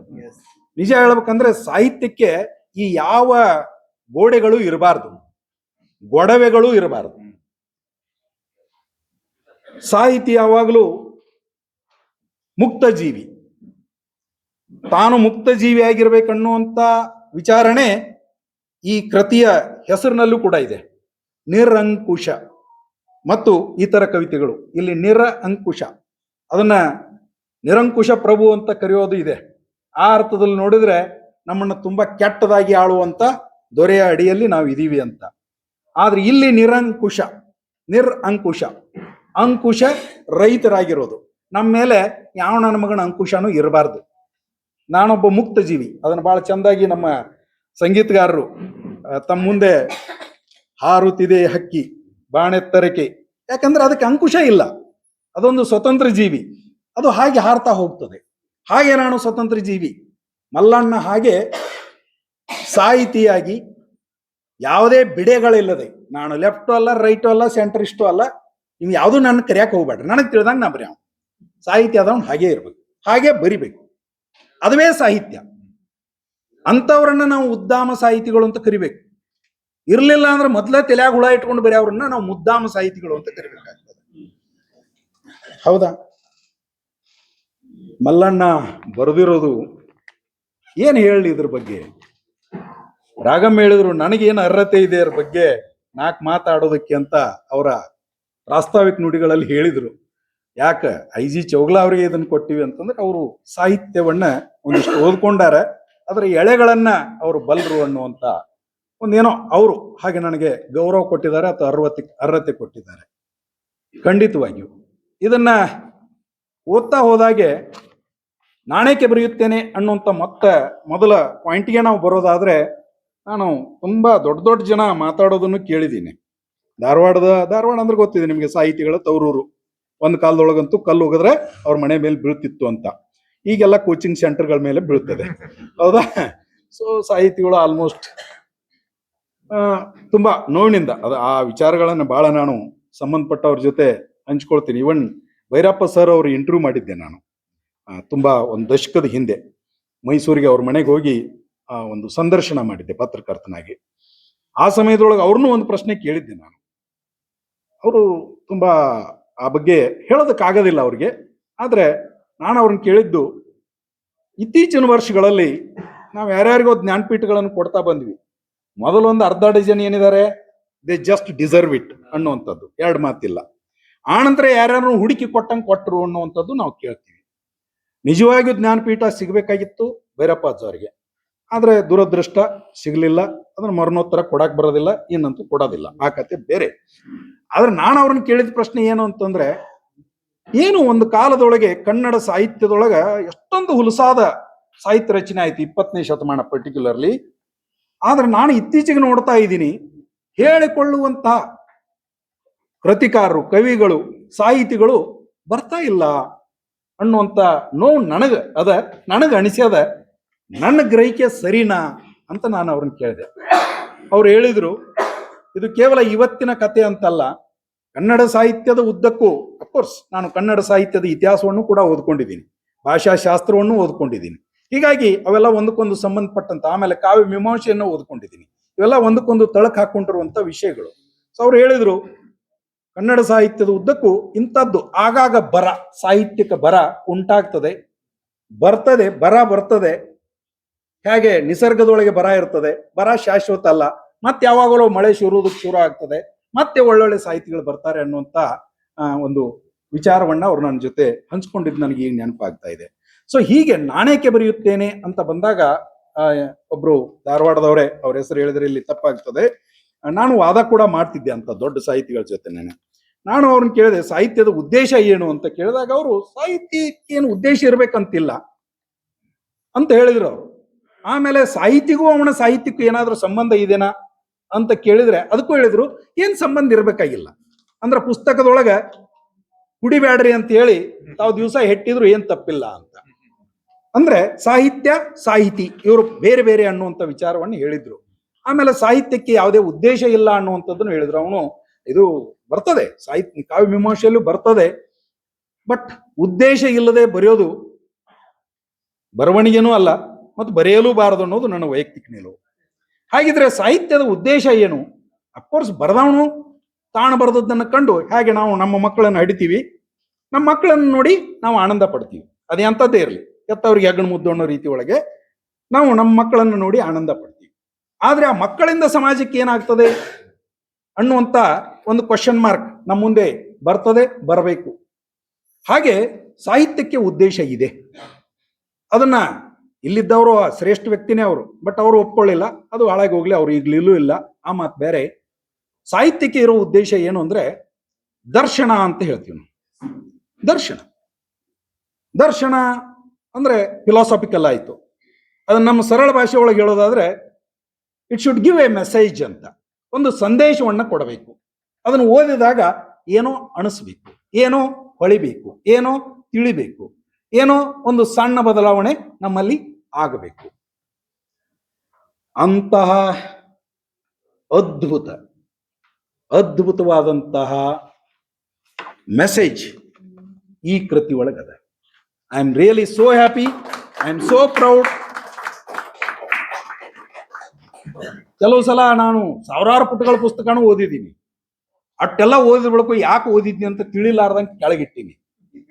ಆದ್ರೆ ಇಲ್ಲಿರುವಂತ ಸಣ್ಣ ಸಣ್ಣ ಕವನಗಳು, ಅಫ್ಕೋರ್ಸ್ ನಾ ಹಾಗಂತಂದು ಇದು 24 ಕ್ಯಾರೆಟ್ ಅಂತ ಹೇಳ್ತಾ ಇಲ್ಲ, ಬಂಗಾರದ ಅಂಗಡಿಯವರು ಅದಾರ ಇಲ್ಲಿ. 24 ಕ್ಯಾರೆಟ್ ಅಲ್ಲ, ಅಂದ್ರೆ ಇಲ್ಲಿರುವಂತ 91 ಕವನಗಳು ಅದ್ಭುತ ಅಂತನೂ ನಾನು ಹೇಳೋದಕ್ಕೆ ಆಗ್ಲಿಕ್ಕಿಲ್ಲ. ಮತ್ತೆ ಹಾಗಿರ್ಲೂ ಬೇಕಂತಿಲ್ಲ. ನಾವು ಹೊಡೆದಿರೋ 4-5 ಮಕ್ಕಳ ಒಳಗೆ 2-3 ಹಂಗಿರ್ತಾವ, 2-3 ಹಿಂಗಿರ್ತಾವ, ಹೌದಲ್ಲ? ಹಾಗೆ ಅವರು ಬರೆದಿರುವಂತ ಕವನ. ಮತ್ತೆ ಕವಿಗೆ ಒಮ್ಮೆ ಬರ್ಯಾಕ ಕೂತ ಅಂತಂದ್ರ ಅವನ ಮ್ಯಾಗ ಅವನಿಗೆ ನಿಯಂತ್ರಣ ಇರೋದಿಲ್ಲ. ಅವ ಏನು ಬರೆದು ಮುಗಿಸ್ತಾನೋ ದೇವ್ರಿಗೆ ಗೊತ್ತದು, ಹೌದಲ್ಲ? ಹಾಗೆ ತಾಯಿ ಅಥವಾ ನಾವು ಕಪಲ್ ದಂಪತಿಗಳಾದವರು ಮೊದಲ ಇಂಥದ್ದು ಹಡಿತೀವಿ ಅಂತ ಏನ್ರ ಹೇಳ್ಕೊಂಡು ಹಡಿಯಕ್ಕಾಗ್ತದೇನು? ಇಲ್ಲಲ್ಲ. ಅದು ಹೆಣ್ಣರು ಹುಟ್ಬೋದು, ಗಂಡರು ಹುಟ್ಬೋದು, ಏನಾದ್ರೂ ಹುಟ್ಬೋದು, ಹೌದಲ್ರಿ? ಅಪರೂಪಕ್ಕೆ ಅಂಗವಿಕಲನಾಗಿ ಹುಟ್ಬೋದು, ಹುಟ್ಟಬಾರದು ಅಂತ ಇಲ್ಲಲ್ಲ. ವೈದ್ಯರದಾರ ಇಲ್ಲಿ ಆ ವಿಚಾರನ್ನ ಹೇಳ್ಬೋದು. ಹಾಗೆ ಈ ಸಾಹಿತ್ಯ ಅನ್ನೋನು ಬರೆಯೋದಕ್ಕೆ ಕುಂತ ಬಳಕ ಅದು ಏನಾದ್ರೂ ಬರ್ಬೋದು. ಹಾಗೆ ಇಲ್ಲಿ ಬಂದದ್ದು ಆಗಲೇ ಹೇಳಿದಂತೆ 91 ಪೈಕಿ ಕನಿಷ್ಠ 60ರಷ್ಟು ಕವನಗಳು, ಕನಿಷ್ಠ 60 ಕವನಗಳು ಅದ್ಭುತ ಸಂದೇಶವನ್ನು ಕೊಡುವಂತ ಕವನಗಳಾಗಿದ್ದಾವೆ. ಇಷ್ಟು 60% ಅಂದ್ರೆ ಸಣ್ಣದಲ್ಲ. ನಾನು ಆಗ್ಲೇ ಹೇಳಿದೀನಿ, ಎಂತೆಂತ ದೊಡ್ಡ ದೊಡ್ಡ ಬರಹಗಾರರ ಲೇಖನಗಳನ್ನ ನಾನು ಓದಿದ್ದೀನಿ. ಒಂದ್ಸಲ ರಾಗಮ್ಗೂ ನನಗೂ ಅದೇ ವಾದ ಆಗಿತ್ತು. I don't know whether he remembers it or not. ಏನು ಅಂತಂದ್ರೆ, ಕುವೆಂಪು ಇಷ್ಟು ದಪ್ಪನು ಬರದಾರೆ, ಯಾರು ಓದ್ತಾರ್ರಿ ಇವತ್ತಿನ ಕಾಲದೊಳಗೆ, ಯಾರಿಗೆ ಬಿಡುವೈತಿ ಎಂದಿದ್ರು ಅವರು ನನಗೆ. ನಾನು ಸುಮ್ಮನೆ ಅವ್ರ ಜೊತೆ ವಾದ ಮಾಡಿದ್ದೆ. ಅಲ್ಲ ಮರಯ್ಯ, ನಿನಗೆ ಓದಾಕ ಬಿಡುವಿಲ್ಲ ಅಂದ್ರೆ ಕುವೆಂಪು ಖಾಲಿ ಕೂತಾನಂತ ತಿಳ್ಕೊಂಡೆ ಏನಂತ ಕೇಳಿದ್ದೆ ನಾನು. ಯಾಕೆ ಕುವೆಂಪು ಒಬ್ಬ ಶಿಕ್ಷಕರಾಗಿದ್ದವರು, ಪ್ರಾಧ್ಯಾಪಕರಾಗಿದ್ದವರು, ವಿಶ್ವವಿದ್ಯಾಲಯದ VC ಆಗಿದ್ದವರು.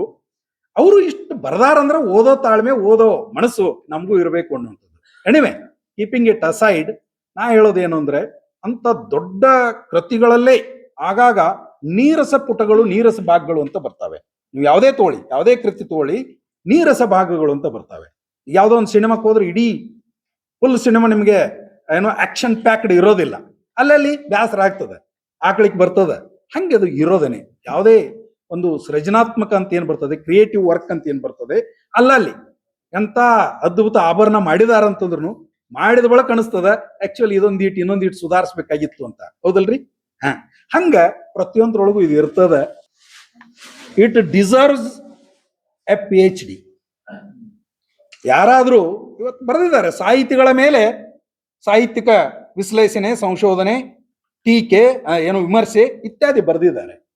ಹಾಗೆ ಖಂಡಿತವಾಗಿಯೂ ಈ ಪುಸ್ತಕದ ಕುರಿತು ಕನಿಷ್ಠ ವಿಮರ್ಶೆ ಆದ್ರೂ ಬರ್ಬೋದು, ಅದ್ಭುತವಾದಂಥ ವಿಮರ್ಶೆ ಆದ್ರೂ ಬರ್ಬೋದು. ಏನಿದೆ ಇದರೊಳಗೆ ಅನ್ನೋದನ್ನ ಬ್ರೀಫ್ ಆಗಿ ಹೇಳೋದಾದ್ರೆ, ಇಲ್ಲಿ ಆಗಲೇ ಹೇಳಿದಂತೆ ಇದೊಂದು ಏಕಮುಖಿ ಚಲನೆ ಅಲ್ಲ. ಮಲ್ಲಣ್ಣ ಎಲ್ಲೆಲ್ಲೂ ಹೋಗ್ತಾರೆ. ಒಮ್ಮೆ ಆಕಾಶಕ್ಕೆ ಹೋಗ್ತಾರೆ, ಒಮ್ಮೆ ಪಾತಾಳಕ್ಕೆ ಇಳಿತಾರೆ, ಒಮ್ಮೆ ನ್ಯಾಚುರಲ್ ಆಗಿ ಭೂಮಿ ಮ್ಯಾಗ ನಡೀತಾರೆ. ಸಣ್ಣದ್ರೊಳಗೂ ದೊಡ್ಡ ಅರ್ಥವನ್ನ ಹೊರಹೊಮ್ಮಿಸ್ತಾರೆ. ಅವರಲ್ಲಿ ಒಬ್ಬ ತತ್ವಜ್ಞಾನಿ ಇದ್ದಾನೆ, ಅವರಲ್ಲಿ ಒಬ್ಬ ಸಹಜ ಕವಿ ಇದ್ದಾನೆ, ಅವರಲ್ಲಿ ಒಬ್ಬ ಸಮಾಜ ಚಿಂತಕ ಇದ್ದಾನೆ, ಅವರಲ್ಲಿ ಒಬ್ಬ ಒಳ್ಳೆಯ ಮಿತ್ರ ಇದ್ದಾನೆ, ಅವರಲ್ಲಿ ಒಬ್ಬ ಅಫ್ಕೋರ್ಸ್ ಒಳ್ಳೆಯ ವೈದ್ಯನೂ ಇದ್ದಾನೆ. ಯಾಕಂದ್ರೆ ಕೊನೆಯ ಕೆಲವು ಕವನಗಳು ಅದರಲ್ಲೂ ಏನು ಮೂಲವ್ಯಾಧಿ ಕುರಿತಾಗಿ ಹೇಗೆ ಬರ್ದಾರ, ಆ ಕೊನೆಯ ಸಾಲುಗಳು ನಿಮ್ಮನ್ನು ಪಕ್ ಅಂತ ನಕ್ಕಿಸ್ಬಿಡ್ತಾವ, ಹೌದಾ? ಸೊ ಅಷ್ಟು ಅದ್ಭುತವಾಗಿ ಬರ್ದಾರ. ಬಹಳ ಅದ್ಭುತ ಸಂದೇಶಗಳನ್ನ ಸಾರುವಂತ ಕವನಗಳು ಇಲ್ಲಿದಾವ.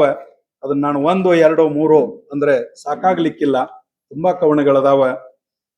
ಅವರ ಈ ಚಿಂತನೆ, ಬರವಣಿಗೆ ಮತ್ತಷ್ಟು ಬೆಳಿಲಿ.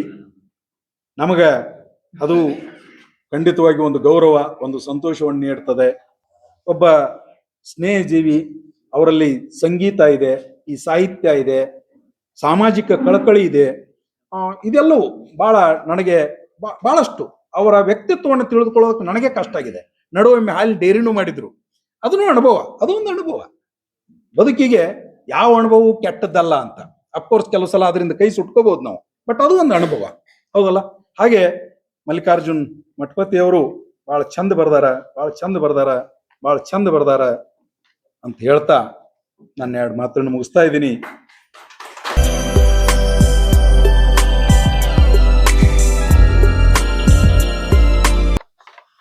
ನಮಗೆ ಸಾಹಿತ್ಯಕ್ಕೆ ಭಾಳ ದೂರ ದೂರ ದೂರ ಅಂತೇನೋ ಒಂದೇನೋ ಹಾಡು ಹಾಡ್ತಾರಲ್ಲ ಹಂಗೆ ಇಲ್ಲ. ಬಟ್ ಆದರೂ ಈ ಸಾಹಿತ್ಯ ಪರಿಷತ್ತಿನ ಈ ಒಂದು ಬಿಲ್ಡಿಂಗ್ ಏನಿದೆ ಅದ್ರ ಬಿಲ್ಡಿಂಗ್ ಉದ್ಘಾಟನೆ ಒಳಗೆ ನಾ ಬಂದಿದ್ದೀನಿ, ಬೇರೆ ಬೇರೆ ಕಾರ್ಯಕ್ರಮ ನಾ ಬಂದಿದ್ದೀನಿ. ಅದೊಂದು ಅಧಿಕಾರದ ವ್ಯವಸ್ಥೆ ಒಂದು ಸಿಸ್ಟಮ್ಯಾಟಿಕ್ ಪದ್ಧತಿ ಒಳಗೆ ಕರಿಬೇಕಾಕತಿ, ಸರ್ಕಾರದ ವ್ಯವಸ್ಥೆ ಒಳಗೆ ಕರಿತದ್ರ ಮಾಡಿದ್ದೀವಿ, ಅದು ಬೇರೆ ವಿಚಾರ. ಎಚ್ ಕೆ ಪಾಟೀಲ್ರು ಬೇರೆ ಬೇರೆ ಸಂದರ್ಭದೊಳಗೆ ನಾವು ಬಂದೀವಿ ಇಲ್ಲಿ, ಅವಾಗೂ ಕೂಡ ಈ ಬಿಲ್ಡಿಂಗ್ ಬಗ್ಗೆ ಬೇರೆ ಬೇರೆ ವಿಚಾರಗಳನ್ನ ಈ ಧಾರವಾಡದೊಳಗೆ ಇದಾಗಬೇಕಾದ್ರೆ ದೊಡ್ಡದೊಂದು ವ್ಯವಸ್ಥೆನ ಸೃಷ್ಟಿಯಾಗಿತ್ತು ಅವಾಗ. ಆ ಸಂದರ್ಭದೊಳಗೆ ನಾವೆಲ್ಲ ಇದ್ರ ಭಾಗಿಗಳಾಗಿದ್ದೀವಿ. ಈಗ ಇವತ್ತು ನಾನು ಬರಬೇಕಾದ್ರೆ ಈ ಒಂದು ವಿಚಾರವನ್ನು ಹೇಳ್ತೀನಿ. ಭಾಳ ಜನ ಹೇಳಿದರು, ನಮ್ಮ ಮಲ್ಲಿಕಾರ್ಜುನ್ ಅವರು ಮೊದಲು ಧಾರವಾಡಕ್ಕೆ ಬಂದಿದ್ದು ಕೆಮಿಸ್ಟ್ ಆಗಿದ್ದ ಒಂದು ನಿವೇದಿತಾ ಮೆಡಿಕಲ್ಸನ್ನು ಮಾಡಿದರು, ಮುಂದೆ ಸಾಹಿತ್ಯಕ್ಕೆ ಅಭಿರುಚಿ ಇದೆ ಅಂತ ಹೇಳಿದ್ರು. ಬಟ್ ಇನ್ನೊಂದನ್ನು ಯಾರೂ ಹೇಳಿಲ್ಲ. ಬಹುತೇಕ ಆ ಜನಕ್ಕೆ ಗೊತ್ತಿರ್ಬೋದು ಅದು, ಆದರೆ ಹೇಳೋದನ್ನು ಮರ್ದಾರ ಅವರು. ಅದ್ರ ಜೊತೆಗೆ ಅವರು ಶಿಕ್ಷಣ ಪ್ರೇಮಿಗಳು ಕೂಡ ಹೌದು. ಒಂದು ಶಾಲೆಯನ್ನು ಕೂಡ ಆರಂಭಿಸಿದ್ದಾರೆ, ಅದು ಒಂದು ಮೆಚ್ಚತಕ್ಕಂಥ ವಿಚಾರ. ಯಾಕಂದರೆ ಇದ್ರ ಜೊತೆಗೆ ಒಂದಕ್ಕೊಂದು ಪೂರಕವಾಗಿ ಕೆಲಸವನ್ನು ಮಾಡ್ತಕ್ಕಂಥ ವ್ಯವಸ್ಥೆ ಇದರೊಳಗಿರ್ತದೆ. ಅವರು ಒಂದು ಶಾಲೆಯನ್ನು ಆರಂಭಿಸಿದ್ದಾರೆ, ಮಕ್ಕಳ ಏಳಿಗೆಯಾಗಿ ಆ ಭಾಗದ ಜನರಿಗೆ ಅನುಕೂಲತೆಯನ್ನು ಕಲ್ಪಿಸೋದಕ್ಕೋಸ್ಕರ ಅವರು ಪ್ರಯತ್ನವನ್ನು ಮಾಡ್ತಾ ಇದ್ದಾರೆ ಅಂಥೇಳಿ ಈ ಸಂದರ್ಭವಾಗಿ ಹೇಳ್ತಾ ಇದ್ದೇನೆ. ಮೊದಲೂ ಕೂಡ ನಾನು ಭಾಳ ಸಲ ಅವ್ರ ಜೊತೆ ಕೂಡಿಲ್ಲ, ಕೆಲವು ಸಲ ಅಷ್ಟೇ ಭೇಟಿಯಾಗಿದ್ವಿ. ತದನಂತರ ಅವರು ನಮ್ಮ ಜೊತೆಗೆ ಬಂದು ನಾನು ಮನೆ ಬೆಂಗಳೂರಿಗೆ ಹೋಗಿದ್ದೆ. ಬೆಂಗಳೂರಿಗೆ ಹೋದಾಗ ನನಗೆ ಫೋನ್ ಮಾಡಿದ್ರು ಅವರು, ಇಲ್ರಿ ಒಂದು ಕಾರ್ಯಕ್ರಮ ಇದೆ ಬರ್ಬೇಕು ಹಿಂಗಂದ್ರೆ. ಏನು ರೀ ಅಂದಿನ, ಇಲ್ಲ ಒಂದು ಕೃತಿ ಬಿಡುಗಡೆ ಐತಿ. ಎಲ್ಲಿ ಕೃತಿ ರೀಪ, ನಮಗೆ ಕೇಳಿದ್ರಿ ನಾನು ಇಲ್ಲ ನೀವು ಹಂಗೆ ಬರಬೇಕ್ರಿ ಅಂದ್ರೆ. ಆಯ್ತುಪ್ಪ, ಆಯ್ತು ಅವ್ರು ನೀವು ಹೇಳ್ತೀರಂದ್ರೆ ಬರ್ತೀನಿ ಅಂತ ಹೇಳಿದೆ ನಾನು. ಆಮೇಲೆ ಏನದ ನನಗೇನು ಗೊತ್ತೇ ಇಲ್ಲ, ಏನು ಮಾತಾಡ್ಬೇಕ್ರಿ ಹಂಗೆ ಅಂತ ಕೇಳಿದೆ. ಇಲ್ಲ ನಾ ಎಲ್ಲ ಮನೆಗೆ ಕೊಟ್ಟು ಹೋಗಿರ್ತೇನೆ ರೀ ಅಂದ್ರೆ. ಅದೇನಾಯ್ತು, ಹೋದೆ 2 ಸಲ ನಾವು ಹೋಗಿ ಬರೋದಾಯ್ತು. ಒಂದು ದಿವ್ಸ ಬರೋದು ಮತ್ತು ಸಾಯಂಕಾಲ ಹೋಗೋದು ಬೆಂಗಳೂರಿಗೆ. 2 ಸಲ ಹೋಗಿ ಬಂದ್ವಿ. ಹೋಗಿ ಬಂದ ಮೇಲೆ ಅವರೊಂದು DTP ಕಾಪಿಯನ್ನು ಮನೆಯಾಗ ಇಟ್ಟಿದ್ರು. ಸ್ವಲ್ಪ ನಾನು ಕನ್ನಡಿಸಿದೆ. ನಾನು ಆ್ಯಕ್ಚುಲಿ ಇಂಗ್ಲೀಷ್ ಮೀಡಿಯಮ್ನಿಂದ ಓದಿರ್ತಕ್ಕಂಥದ್ದು ವ್ಯಕ್ತಿ. ಬಟ್ ನನಗೆ ಕನ್ನಡದ ಒಂದು ಆಕರ್ಷಣೆ ಉಂಟಾಗಿದ್ದು ಹೇಗೆ ಅಂದ್ರೆ, ನಾನು ಚಿಕ್ಕಂದಿನವನಿದ್ದಾಗ ಸ್ಕೂಲ್ನಾಗಿದ್ದಾಗ ನನಗೊಮ್ಮೆ ಟೈಫಾಯ್ಡ್ ಆಗಿತ್ತು. ನಮ್ಮ ಚಿಕ್ಕಮ್ಮ ಅಂಕಲ್ ಮನಿ ಇದಾರಲ್ಲ ಕಟ್ಟಿಗೆಯವರು ಅಂತ ಹೇಳಿ, ಅಲ್ಲಿರ್ತಿದ್ದೆ. ನಮ್ಮ ಕಸನ್ ಬ್ರದರ್ ಒಬ್ಬರು ಉಮೇಶ್ ಕಟ್ಟಿಗೆ ಅಂತಿದ್ದಾರೆ, ಅವ್ನು ಭಾಳ ಈ ಸಾಹಿತ್ಯಿಕ ರೀತಿ ಕಾದಂಬರಿಗಳು ಓದ್ತಕ್ಕಂಥ ಒಂದು ಹವ್ಯಾಸ. ನಾನು ಟೈಫಾಯ್ಡ್ ಆಗಿ ಮಲ್ಕೊಂಡಾಗ ಅವರೊಂದು ಪುಸ್ತಕ ಇಟ್ಟಿದ್ರು, ಏನೋ ಓದಬೇಕಲ್ಲಪ್ಪ ಅಂತ ನೋಡಿದೆ. ಅದು ಕುವೆಂಪು ಅವರ ಕಾನೂರು ಸುಬ್ಬಮ್ಮ ಹೆಗ್ಗಡ್ತಿ ಅಂತ ಇತ್ತು book. That was the first novel in Kannada I read. ಇವಿಂದು ನಾ ಕನ್ನಡ ಸ್ಟೂಡೆಂಟ್ ಇಲ್ಲದೆ ಇದ್ರೂ ಕೂಡ ನಾನು ಆರಾಮಾಗೋದ್ರೊಳಗೆ ಆ ಬುಕ್ ಎಲ್ಲ ಮುಗಿಸಿ 2 ಸಲ ಹೊಳಿಸಿದ್ದೆ ನಾನು.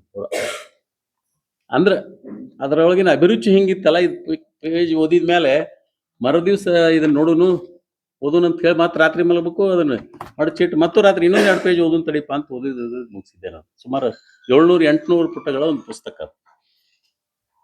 ಹಾಗೆ ಅದಕ್ಕೆ ನಾನು ಅಂದ್ಕೊಂಡಿದ್ದೆ ಅದೊಂದು ರೀತಿಯೊಳಗೆ. ಮುಂದೆ ನನಗೆ ಸ್ವಲ್ಪ ಇಂಗ್ಲೀಷ್ ನಾವೆಲ್ಸ್ ಓದ್ತಕ್ಕಂಥ ಒಂದು ಹವ್ಯಾಸ ಜಾಸ್ತಿ.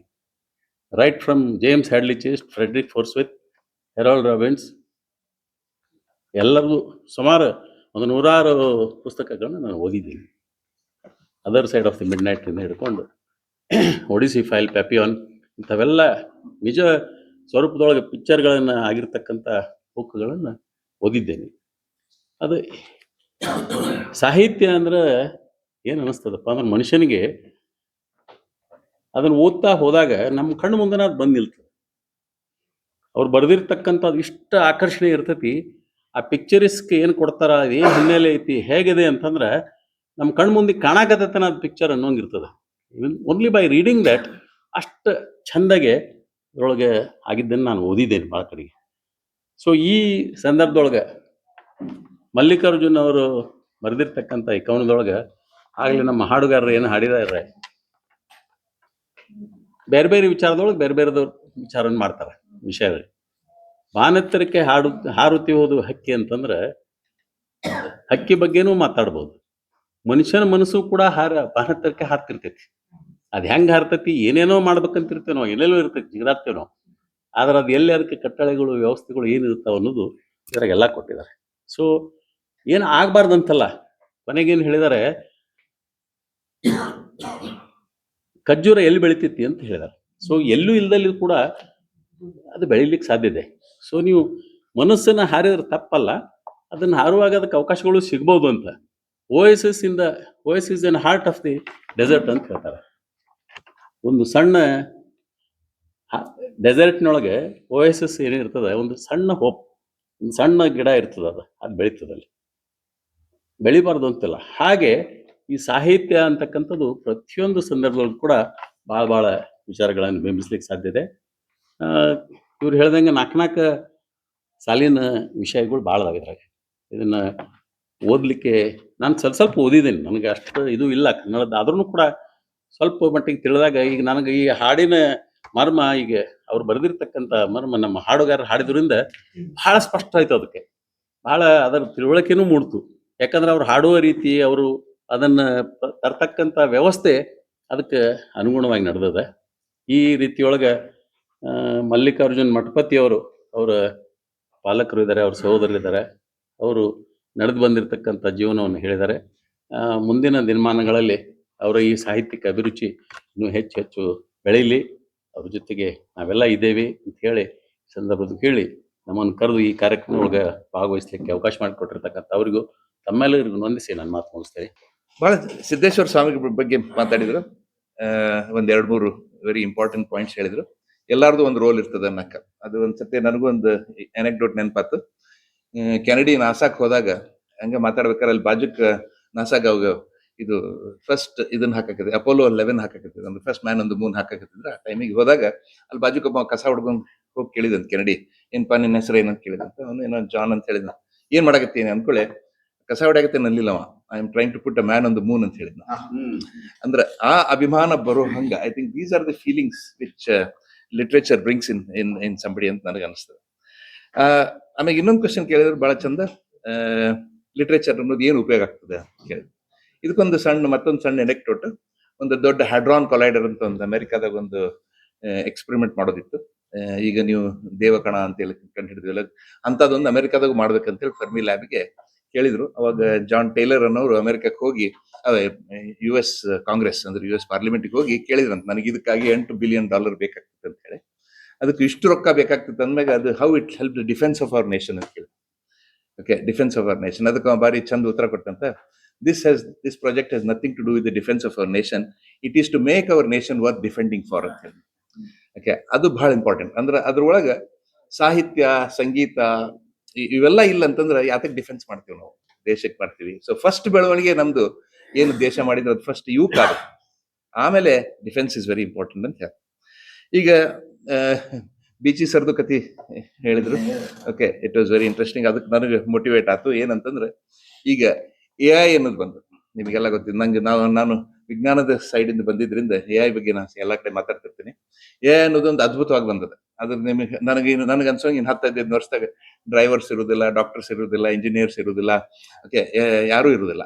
ಈ AI ಬಂದಾಗ ಫಸ್ಟ್ ಒಂದು ಫ್ರೆಂಡ್ ಒಬ್ಬ ಅಮೆರಿಕದಿಂದ ಫೋನ್ ಮಾಡಿದ 2.5 ವರ್ಷದ ಹಿಂದೆ ಫೋನ್ ಮಾಡಿ, ಪ್ರಸಾದಕ್ಕೆ ಪರ್ಷ ಅಂತಾರಲ್ಲ ಧಾರವಾಡದಾಗ, ಅದಕ್ಕೆ ಅವ ಹೇಳಿದ, ಪರ್ಷ ಒಂದು ಹೊಸದೊಂದು ಇದು ಬಂದಿತ್ತು ನೋಡ್ಲಿ, ಚಾಟ್ GPT ಅಂತ ಬಂದಿತ್ತು ನೋಡ್ಲಿ ಅಂತ ಹೇಳಿದ. ಅವತ್ತಿಂದ ನೋಡಿದವ ಇವತ್ತು ಹುಚ್ಚಿಡಿದ್ ಬಿಟ್ಟೈತಿ. ದಿನ ಮುಂಜಾನೆ 3:30 ಇಂದ 5:30 ಮಟ್ಟ ನಾನು ಚಾಟ್ GPT ಮಾಡ್ತೀನಿ. ಆ ಫಸ್ಟ್ ಬಂದಾಗ ಅದನ್ನ ಸರ್ ಹೇಳಿದ್ರು, ಇಂಟ್ರೆಸ್ಟಿಂಗ್ ಅಂತ. ಧಾರವಾಡದವ್ರು ಅಂತಂದ್ರೆ ಧಾರವಾಡದಾಗ ಇದ್ದವರು, ಧಾರವಾಡದಾಗ ಒಂದ್ ವರ್ಷ ಇದ್ದು ಹೋದ್ರಂದ್ರೆ ಅವ್ರು ಏನ್ ಮಾಡಿರ್ತಾರೆ, ಒಂದು ಕವನ ಬರ್ದಿರ್ತಾರೆ. ಅವ್ರು ಹೇಳಿದ್ರಲ್ಲ, ಕಲ್ಲು ಹೋಗಿದ್ರೆ ಕವಿಗೆ ಬೀಳ್ತೈತಂತ. ಕವಿಗಳು ಕಲ್ಲಾಗಿ ಯಾಕೆ ಹೋಗಿತಾರ ಗೊತ್ತಿಲ್ಲ ನನಗೆ, ಬಟ್ ಸ್ಟಿಲ್ ಕಲ್ಲು ಹೋಗಿದ್ರೆ ಬೀಳ್ತೈತೆ ಅಂತ ಹೇಳಿದ್ರು. ಅದಕ್ಕೆ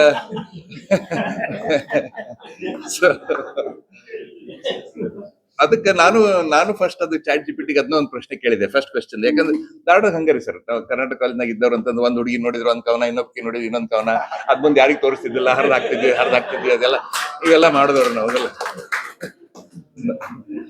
ಇದು ಮಾಡಿಲ್ಲ ಅಂತ ನಾವು ಧಾರವಾಡದವ್ರು ಅಲ್ಲ. ಓಕೆ, ಇದು ಮಾಡ್ಬೇಕಾದ್ರೆ ಅದಕ್ಕೆ ನಾನು ಫಸ್ಟ್ ಚಾಟ್ GPT ಅದನ್ನ ಕ್ವಶನ್ ಕೇಳಿದೆ. ಒಂದು ಧಾರವಾಡ ಬಗ್ಗೆ ಒಂದು ಕವನ ಬರಿ ಅಂತ ಹೇಳಿ, ಬರ್ತೈತೆ ನೋಡೋಣ ಅಂತ ಹೇಳಿದೆ. ಅದೊಂದು 45 ಅದ್ಭುತ ಕವನ ಬರೀತು ಎಲ್ಲ. ಅದ್ರಾಗ ಧಾರವಾಡ, ದರ ಬೇಂದ್ರೆ, ಕರ್ನಾಟಕ ಕಾಲೇಜ್, ಕರ್ನಾಟಕ ಯೂನಿವರ್ಸಿಟಿ, ದ್ವಾರಾವತ ಹೆಸರು ಅದೆಲ್ಲ ಸೇರಿ ಒಂದು ಅದ್ಭುತ ಕವನ ಬರೀತು. ಆಶ್ಚರ್ಯ ಆಯ್ತು ನನಗೆ. ಕಡೆಗೆ ಇದನ್ನ 40 ಲೈನ್ ಯಾರು ಓದ್ತಾರಲ್ಲ, ಇದಕ್ಕೆ 20 ಲೈನ್ ಬರಿ ಅಂತ ಹೇಳಿದೆ.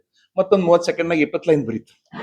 ಆಮೇಲೆ ಹೇಳಿದೆ, ಇದು ಭಾಳ ಚಂದ ಐತಿ, ಬಟ್ ನಂಗೆ ಕನ್ನಡದಾಗ ಬರೀ ನೋಡೋಣ ಬರ್ತೈತೆ ನನಗೆ. ಕನ್ನಡದಾಗ ಬರೀತಾರೆ ಇನ್ನೊಂದು 20-40 ಸೆಕೆಂಡ್ ತಗೊಂಡ. ಆಮೇಲೆ ಹೇಳಿದೆ, ಇದು ಭಾರಿ ಫ್ಯಾಕ್ಚುಲ್ ಐತಪ್ಪ, ಇದಕ್ಕೊಂದು ಸ್ವಲ್ಪ ಎಮೋಷನ್ ಹಾಕಂತ ಹೇಳಿ. ಅದಕ್ಕೆ ಎಮೋಷನ್ ಹಾಕ್ತ. ಅದಕ್ಕೆ ನಂಗೆ ಡೌಟ್ ಬರಾಕತ್ತೈತ್ರಿ ಸರ್, ಇನ್ ಕವಿಗಳಿಗೂ ಇಲ್ಲೇ ನೌಕರಿ ಇರ್ತಾವೋ ಇಲ್ಲ ಇನ್ ಮುಂದೆ ಅಂತ ಹೇಳಿ. ಈ ಬರೀ ಉರ್ದು ಅಷ್ಟೇ ಅಲ್ಲ, ಟೆಕ್ನಾಲಜಿ ಅಲ್ಲ, ಅದು ಒಂದು ಬರ್ತೈತೆ ಅಂತ ಅನ್ನಿಸ್ತು ನನಗೆ.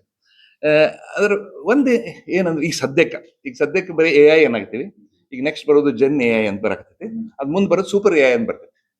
ಸೊ ಇಷ್ಟು ಅದ್ಭುತ 2.5 ವರ್ಷದಾಗ ಆತಂದ್ರೆ ಇನ್ ಮುಂದೆ ಏನಾಗ್ಬೋದು ಅನ್ನೋದನ್ನ ವಿಚಾರ ಏನ್ ಮಾಡೇವಿ ಇಲ್ಲಿ ಮಠ ಅಂತಂದ್ರೆ, ನಾವು ನಮಗ್ ಬಂದಿದ್ದನ್ನ ನಾವು ಏನ್ ಮಾಡ್ತೀವಿ ಅದನ್ನೆಲ್ಲಾನು ಮಷೀನಿಗೆ ಕಳಿಸ್ಬಿಟ್ಟಿವಿ. ಆ ಮಷೀನ್ಗಳು ಮಾಡಕ್ ಶುರು ಮಾಡ್ಯಾವ ಇಷ್ಟ. ಸೊ ನಾವೇನ್ ಮಾಡ್ತೀವಿ ಅದನ್ನೆಲ್ಲ ಮಷೀನ್ಗಳು ನಮಗೆ ಚಂದ ಮಾಡ್ತಾವ, ನೋ ಡೌಟ್ ಅಬೌಟ್ ದಟ್. ಇವತ್ತಲ್ಲ, ಇನ್ನೊಂದು 10-15 ವರ್ಷದಾಗ ಚಂದ ಮಾಡ್ತಾವೆ. ಬಟ್ ನಾವು ಈಗ ಮುಂದಿಂದ ಮಾಡ್ಬೇಕಾಗ್ತದೆ.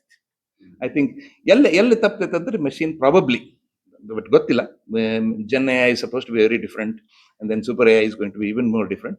ಏನಂತಂದ್ರೆ ಅಲ್ಲೇ ಎಲ್ಲೋ ಒಂದು ಹೃದಯಕ್ಕೆ ಮುಟ್ಟಕ್ ಆಗ್ಲಿಕ್ಕಿಲ್ಲ ಅನ್ನಿಸ್ತದೆ. ಅಲ್ಲೇ ಸಾಹಿತ್ಯ ಅನ್ನೋದು ಬಹಳ ದೊಡ್ಡದಾಗ್ತೈತಿ ಅಂತ ನನ್ನ ಅನಿಸಿಕೆ. ಬಟ್ ಅದನ್ನು ಕಲ್ಸ್ಬಿಡ್ತೀವಿ ಇನ್ನೊಂದ್ ಸ್ವಲ್ಪ ದಿವಸಕ್ಕೆ. ಅದು ನಮ್ಮಲ್ಲೇ ಇಷ್ಟು ದ್ವೇಷ, ಇನ್ನೊಬ್ಬರ ಬಗ್ಗೆ ಸಿಟ್ಟು ಎಲ್ಲ ಇರೋದ್ರಿಂದ ಪ್ರಾಬಬ್ಲಿ ಮಷಿನ್ ನಮಗಿನ್ ಚಲೋ ಬಿಹೇವ್ ಮಾಡ್ಬೋದೇನೋ ಮುಂದೆ ಅಂತ ಅನಿಸ್ತೈತೆ ನನಗೆ. ಅದ್ರಲ್ಲಿ ಬರೀ ಪ್ರೀತಿ ಹಂಚಿದ್ರೆ ಪ್ರಾಬಬ್ಲಿ ಮಷಿನ್ ಮಾಡಕ್ ಬರ್ತಿದ್ದಿಲ್ಲ. ಬಟ್ ನಮಗೆ ಕೆಟ್ಟ ಕೆಲಸನೂ ಬರ್ತೈತೆ ಮಾಡಕ್, ಹೌದಲ್ಲ? ಅದಕ್ಕೆ ವೆರಿ ಇಂಪಾರ್ಟೆಂಟ್ ಇದೆಲ್ಲ ಒಂದು ಬದಲಾವಣೆ ಬರ್ತೈತಂತ ನನಗೆ ಅನಿಸ್ತದೆ. ನನಗೆ ಭಾರಿ ಖುಷಿ ಆಯ್ತು. ಯಾಕಂತಂದ್ರೆ ನಾ ಯಾಕೆ ಅಡ್ಮೈರರ್ ಅಂದ್ರೆ, ಮಲ್ಲಿಕಾರ್ಜುನ್ ಅವ್ರದ್ದು ಎವ್ರಿ ಟೈಮ್ ಕೇಳ್ತೀನಿ ಏನಾದ್ರು ಹೊಸ ವೆಂಚರ್ ಮಾಡ್ತಿರ್ತಾರೆ. ಅವ್ರು ಎಲ್ಲರೂ ಮಾತಾಡಿದ್ರಿ, ಅವ್ರ ಕರೋಕೆದೊಂದು ಯಾರು ಮಾತಾಡಿಲ್ಲ. ಅದೊಂದು ಕೇಳದೆ, ಹೌದಲ್ಲ? ಅದೊಂದು ನನಗೆ ಬಹಳ ಖುಷಿ ಕೊಡ್ತದೆ. ಆಮೇಲೆ ಇವರು ಸರ್ ಮಾತಾಡ್ಬೇಕಾರೆ ಇದ್ರ ಬಗ್ಗೆ ನಿವೇದಿತಾ ಅಂದ್ರ ನಮಗೆ ಹಿಂಗಾಗ್ಲಿ ಅಂತ ಹೇಳಿ. ಈಗ ಹೆಂಗ ಅಟ್ಟ ಅಂದ್ರೆ ಧಾರವಾಡ ಅಂತೀವಲ್ಲ, ಆ ಟೈಮ್ ಅದೇ area. But still I think ಇವ್ರದೊಂದು ಇನ್ಫ್ಲುಯೆನ್ಸ್ ಬರ್ಬೇಕು. ಇನ್ನೂ ಒಂದ್ ಸ್ವಲ್ಪ ಅದ್ಭುತ ಆಗ್ಲಿ ಮುಂದೆ, ಸಾಹಿತ್ಯದೊಳಗ ಮ್ಯೂಸಿಕ್ ಒಳಗ ಆಗ್ಲಿ ಅಂತ ನನ್ನ ಆಸೆ. ಆಮೇಲೆ ಸರ್ ಹೇಳಿದ್ರೆ ಅಲ್ಟಿಮೇಟ್ಲಿ ಬಹಳ ಚಂದ ಹೇಳಿದ್ರು ಅವ್ರು, ಪ್ರಾಬ್ಲಮ್ ಸಾಲ್ವ್ ಬೇಕಂದ್ರೆ ಯಾವ್ದಾರ ಒಬ್ಬ ಪತಿ ಬೇಕಂತ ಹೇಳಿದ್ರು. ಈ ಹೆಂಗಸರಿಗೆಲ್ಲ ಒಂದು ಮೆಸೇಜ್ ಇತ್ತು. ಓಕೆ, ಯಾವ್ದಾರ ಅಲೋಪತಿ, ಹೋಮಿಯೋಪತಿ, ಆ ಪತಿ ಇಲ್ಲಿಕ್ರ ತಿರುಪತಿ, ಓಕೆ ಯಾವ್ದಾರ ಅಂತ. ಅದು ನಮ್ದು ಅಲ್ಟಿಮೇಟ್ಲಿ ಹಜಾಮತಿ.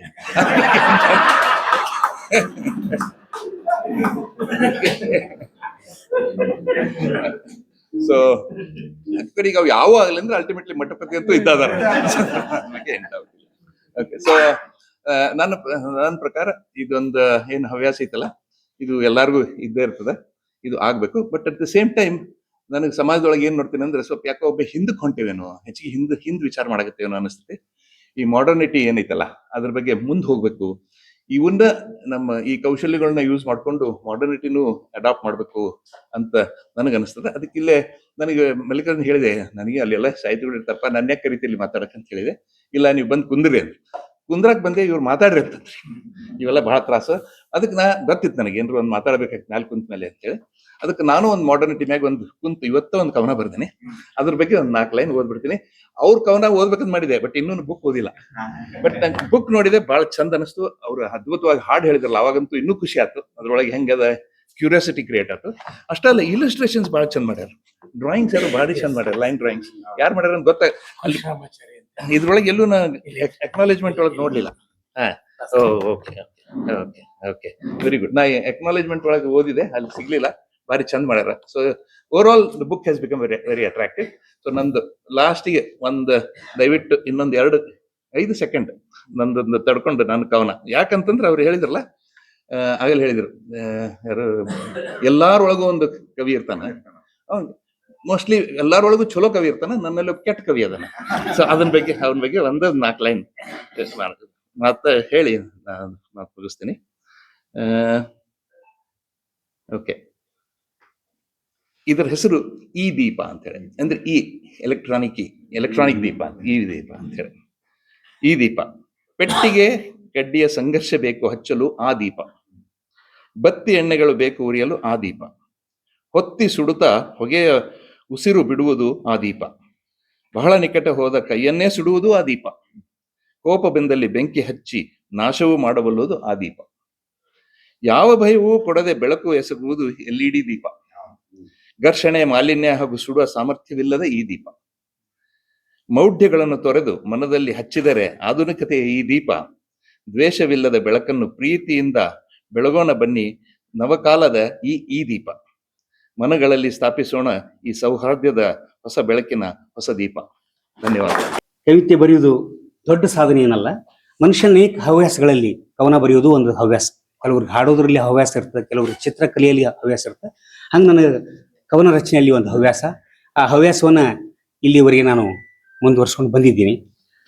ಈ ಕವನಗಳು ಬರ್ಲಿಕ್ಕೆ ನನಗೆ DVG ಅವರ ಮಾತು, ಏನಾದರೂ ಮಾಡುತ್ತಿರು ತಮ್ಮ ಸುಮ್ಮನಿರಬೇಡ, ಈ ಮಾತು ಪದೇ ಪದೇ ಯಾವಾಗಾದ್ರೂ ಖಾಲಿ ಕೂತಕ್ಕ, ಬರೀ ಇದು ಕವಿಗಷ್ಟೇ ಸಂಬಂಧಪಡೋದಲ್ಲ, ಯಾವುದೇ ವೃತ್ತಿ ಇರಲಿ, ಏನಾದರೂ ಮಾಡುತ್ತಿರು ತಮ್ಮ ಸುಮ್ಮನಿರಬೇಡ, ಇದು ದೊಡ್ಡ ವಾಕ್ಯ. ನಾನು ಹೀಗಾಗಿ ಆಗಾಗ ಈ ಮಾತನ್ನು ಗುರುತಿಸ್ತಾ ಇರ್ತೀನಿ.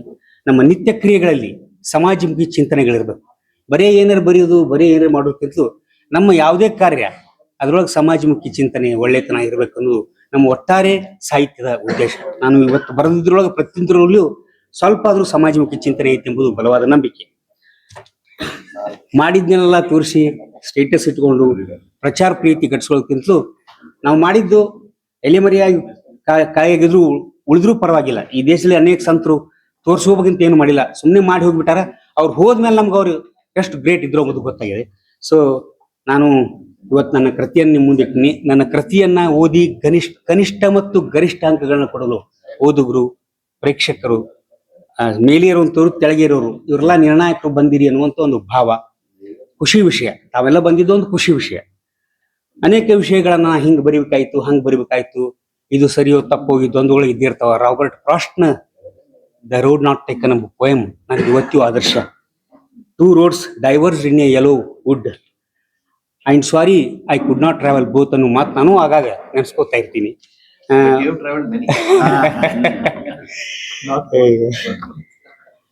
ಸಾಹಿತ್ಯದ ವಿಚಾರಕ್ಕೆ ಬಂದ್ರೆ, ಒಂದು ಸಾತ್ವಿಕ ಆಹಾರ, ಒಂದು ಚಲೋ ಸ್ವೀಟ್ ತಿಂದ್ಕೊಳ್ಳಿ ನಮಗೊಂದು ಹಿತ ಅನುಭವ ಆಗ್ತದೆ.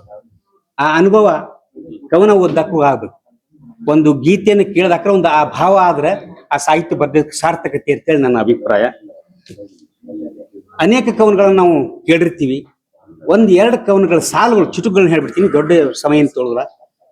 ಪ್ರೀತಿ ಇಲ್ಲದೆ ನಾನೇನೂ ಮಾಡೋದಿಲ್ಲ, ದ್ವೇಷವನ್ನು ಕೂಡ ಅಂತೇಳಿ ಚಂದ್ರಶೇಖರ್ ಪಾಟೀಲ್ ಹೇಳುವಂತ ಒಂದು ಕವನ ಆಗಾಗ ನಾನು ನೆನ್ಕೊಂಡ್ಕೊಳ್ತೀನಿ. ನನಗೊಬ್ಬಳು ಶಿಕ್ಕಳು, ನನ್ನ ನೋಡಿ ನಕ್ಕಳು, ನನಗೀಗ 3 ಮಕ್ಕಳು ಅನ್ನುವಂತ ದುಂಡಿರಾಜರ ಕವನ. ಸಾವಿಗೆ ನಾನು ಹೆದರೋದಿಲ್ಲ, ಸಾವು ಬಂದಾಗ ನಾನು ಇರೋದಿಲ್ವಾ ಅನ್ನುವ ಬೇಂದ್ರೆಯವರ ಕವನ. ಇಂಥ ಕವನಗಳನ್ನ ನಾನು ಬರಲಿಲ್ಲ ಅನ್ನುವ ಬೇಸರನೂ ಐತೆ ನನಗೆ. ಇವೆಲ್ಲ ಕವನಗಳು ನನಗಿಂತ ತುಂಬಾ ಹೆಚ್ಚಿನ ಗಟ್ಟಿತನ ಉಳ್ಳಂತ ಕವನಗಳಂತೇಳಿ. ಆದ್ರೂ ನನ್ನ ಪ್ರಯತ್ನ ನಿರಂತರವಾಗಿ ನಾನು ಕವನ ಬರೀತಿರ್ತೇನೆ. ಕನ್ನಡಕ್ಕೆ 8 ಜ್ಞಾನಪೀಠ ಅವರ ಪ್ರಶಸ್ತಿಗಳನ್ನು. ಇದೀಗ ನಮ್ಮ ಗುರುಗಳು IG ಚೌಲಾರ್ ನನ್ಗ ಎಲ್ಲ ಅಣ್ಣನೂ ಹೌದು, ಗುರುನೂ ಹೌದು. ಅರ್ಧದಷ್ಟು ಜ್ಞಾನಪೀಠಗಳು ಯೋಗ್ಯ ಅಲ್ಲ ಅನ್ನುವಂಗ್ ಮಾತಾಡೋದು. ನನ್ನ ಪ್ರಕಾರ ಜ್ಞಾನಪೀಠ 8 ಅಲ್ಲ 80 ಕೊಟ್ಟರು ಕಡಿಮೆ. ಕನ್ನಡದಲ್ಲಿ ಬಹಳ ಒಳ್ಳೊಳ್ಳೆ ಸಾಹಿತಿಗಳಿದ್ರು, ಯಾಕೋ ಬೆಳಕಿಗೆ ಬರಲಿಲ್ಲ. ನನ್ನ ಅಭಿಪ್ರಾಯ ಇದು. ನನಗೆ ಕನ್ನಡ ಸಾಹಿತ್ಯ ಜಗತ್ತಿನ ಅನೇಕ ಭಾಷೆಗಳಲ್ಲಿ ಶ್ರೇಷ್ಠ ಸಾಹಿತ್ಯ. ಅನೇಕರು ಜ್ಞಾನಪೀಠಕ್ಕೆ ಯೋಗ್ಯರಿದ್ರು. ಫಾರ್ ಎಕ್ಸಾಂಪಲ್, ನಾ ಈಗ VC ಐರ್ಸಂಗ್ರಿಗೆ ಕೃತಿ ಅರ್ಪಣೆ ಮಾಡಿ. VC ಐರ್ಸಂಗ್ರಿ ಎಷ್ಟು ದೊಡ್ಡ ಕವಿ ಎಂಬುದು ಧಾರವಾಡದವರಿಗೆ ಗೊತ್ತಾಗಿಲ್ಲ. ಸೊ ನನ್ನ ಪ್ರಕಾರ ವಾದ ಭೇದ ಯಾವತ್ತೂ ಇರುವೆ. ಇದ್ರ ಮಧ್ಯನೂ ಕೂಡ IG ಚೌಲಾರು ನನ್ನ ಪ್ರತಿ ಸಾಲಿನ ಓರೆ ಕೂರುಗಳನ್ನ ತಿಳ್ಕೊತ ಬಂದವರು. ಇವತ್ತಿನ ಕಾರ್ಯಕ್ರಮಕ್ಕೆ 86 ವರ್ಷದ ನಮ್ಮ ತಂದೆಯವರು ಬಂದಾರ. ಇದು ಒಂದು ಖುಷಿ ವಿಷಯ. ನಮ್ಮ ತಂದೆ ನಮ್ಮ ಒಂದು ಅಮಿತಾಬ್ ಬಚ್ಚನ್ ತಂದೆ ಹರಿವಂಶ್ ರಾಯ್ ಬಚ್ಚನ್ ಬರೆದಂತ ಒಂದು ಕವನ ಕಲಿಸಿದ್ರು.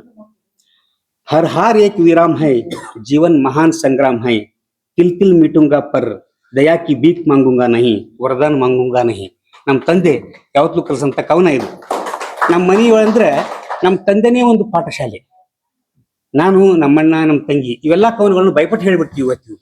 ಅಷ್ಟೊಂದು ಶಿಸ್ತು, ಸಾಹಿತ್ಯದ ಒಲವು ನಮ್ಮ ತಂದೆ ಮತ್ತು ತಾಯಿ ನಮ್ಮಲ್ಲಿ ಬೆಳೆಸಿದ್ರು. ಅದಕ್ಕೆ ಅವ್ರಿಗೊಂದು ವಂದನೆಗಳನ್ನು ಹೇಳ್ಬೇಕು. ನಾನು ಬಹಳಷ್ಟು ಸಮಯ ತಗೊಳ್ಳಲ್ಲ.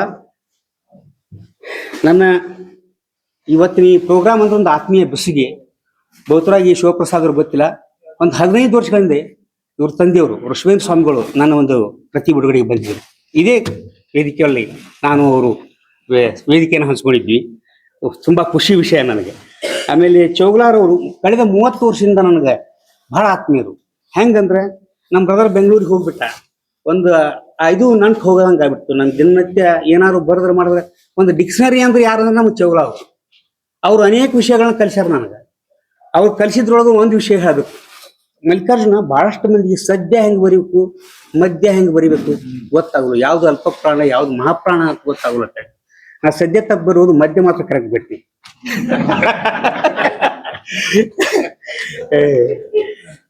ಸಹೋದರ ರಾಜಶೇಖರ್ ಮಠಪತಿಯ ಕುಟುಂಬ, ಅವ್ರ 3 ಮಕ್ಕಳು ನನ್ನ ಕರ್ತಿ ಬರುವಲ್ಲಿ ಬಹಳಷ್ಟು ಮುತುವರ್ಜಿ ವಹಿಸಿ ಕೆಲಸ ಮಾಡಿದವರು.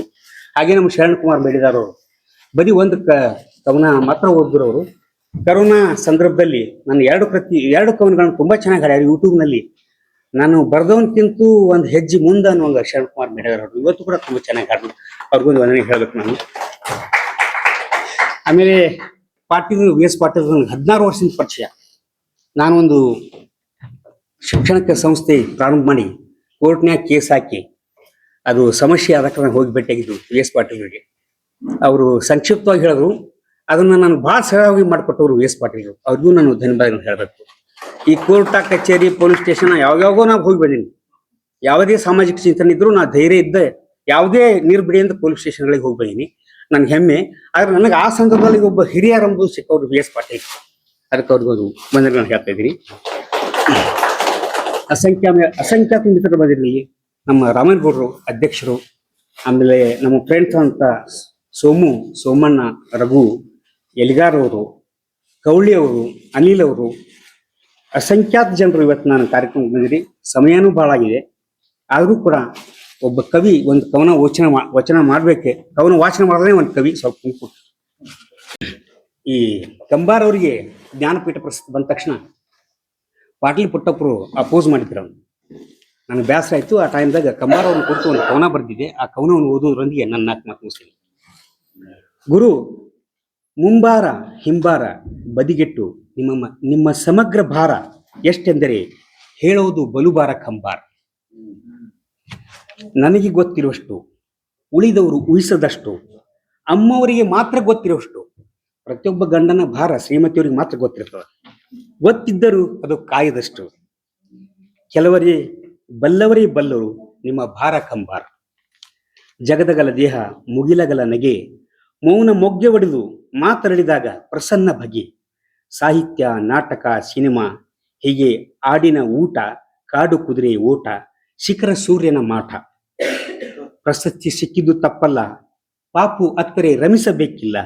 ಒಂದೇ ವರ್ಗಕ್ಕೆ ಭಾಗಕ್ಕೆ ದಕ್ಕಿದ್ದು ಬೇರೊಂದು ಭಾಗ ಬೇರೊಬ್ಬರಿಗೆ ದಕ್ಕಿದೆಯಲ್ಲ. ಧನ್ಯವಾದಗಳು.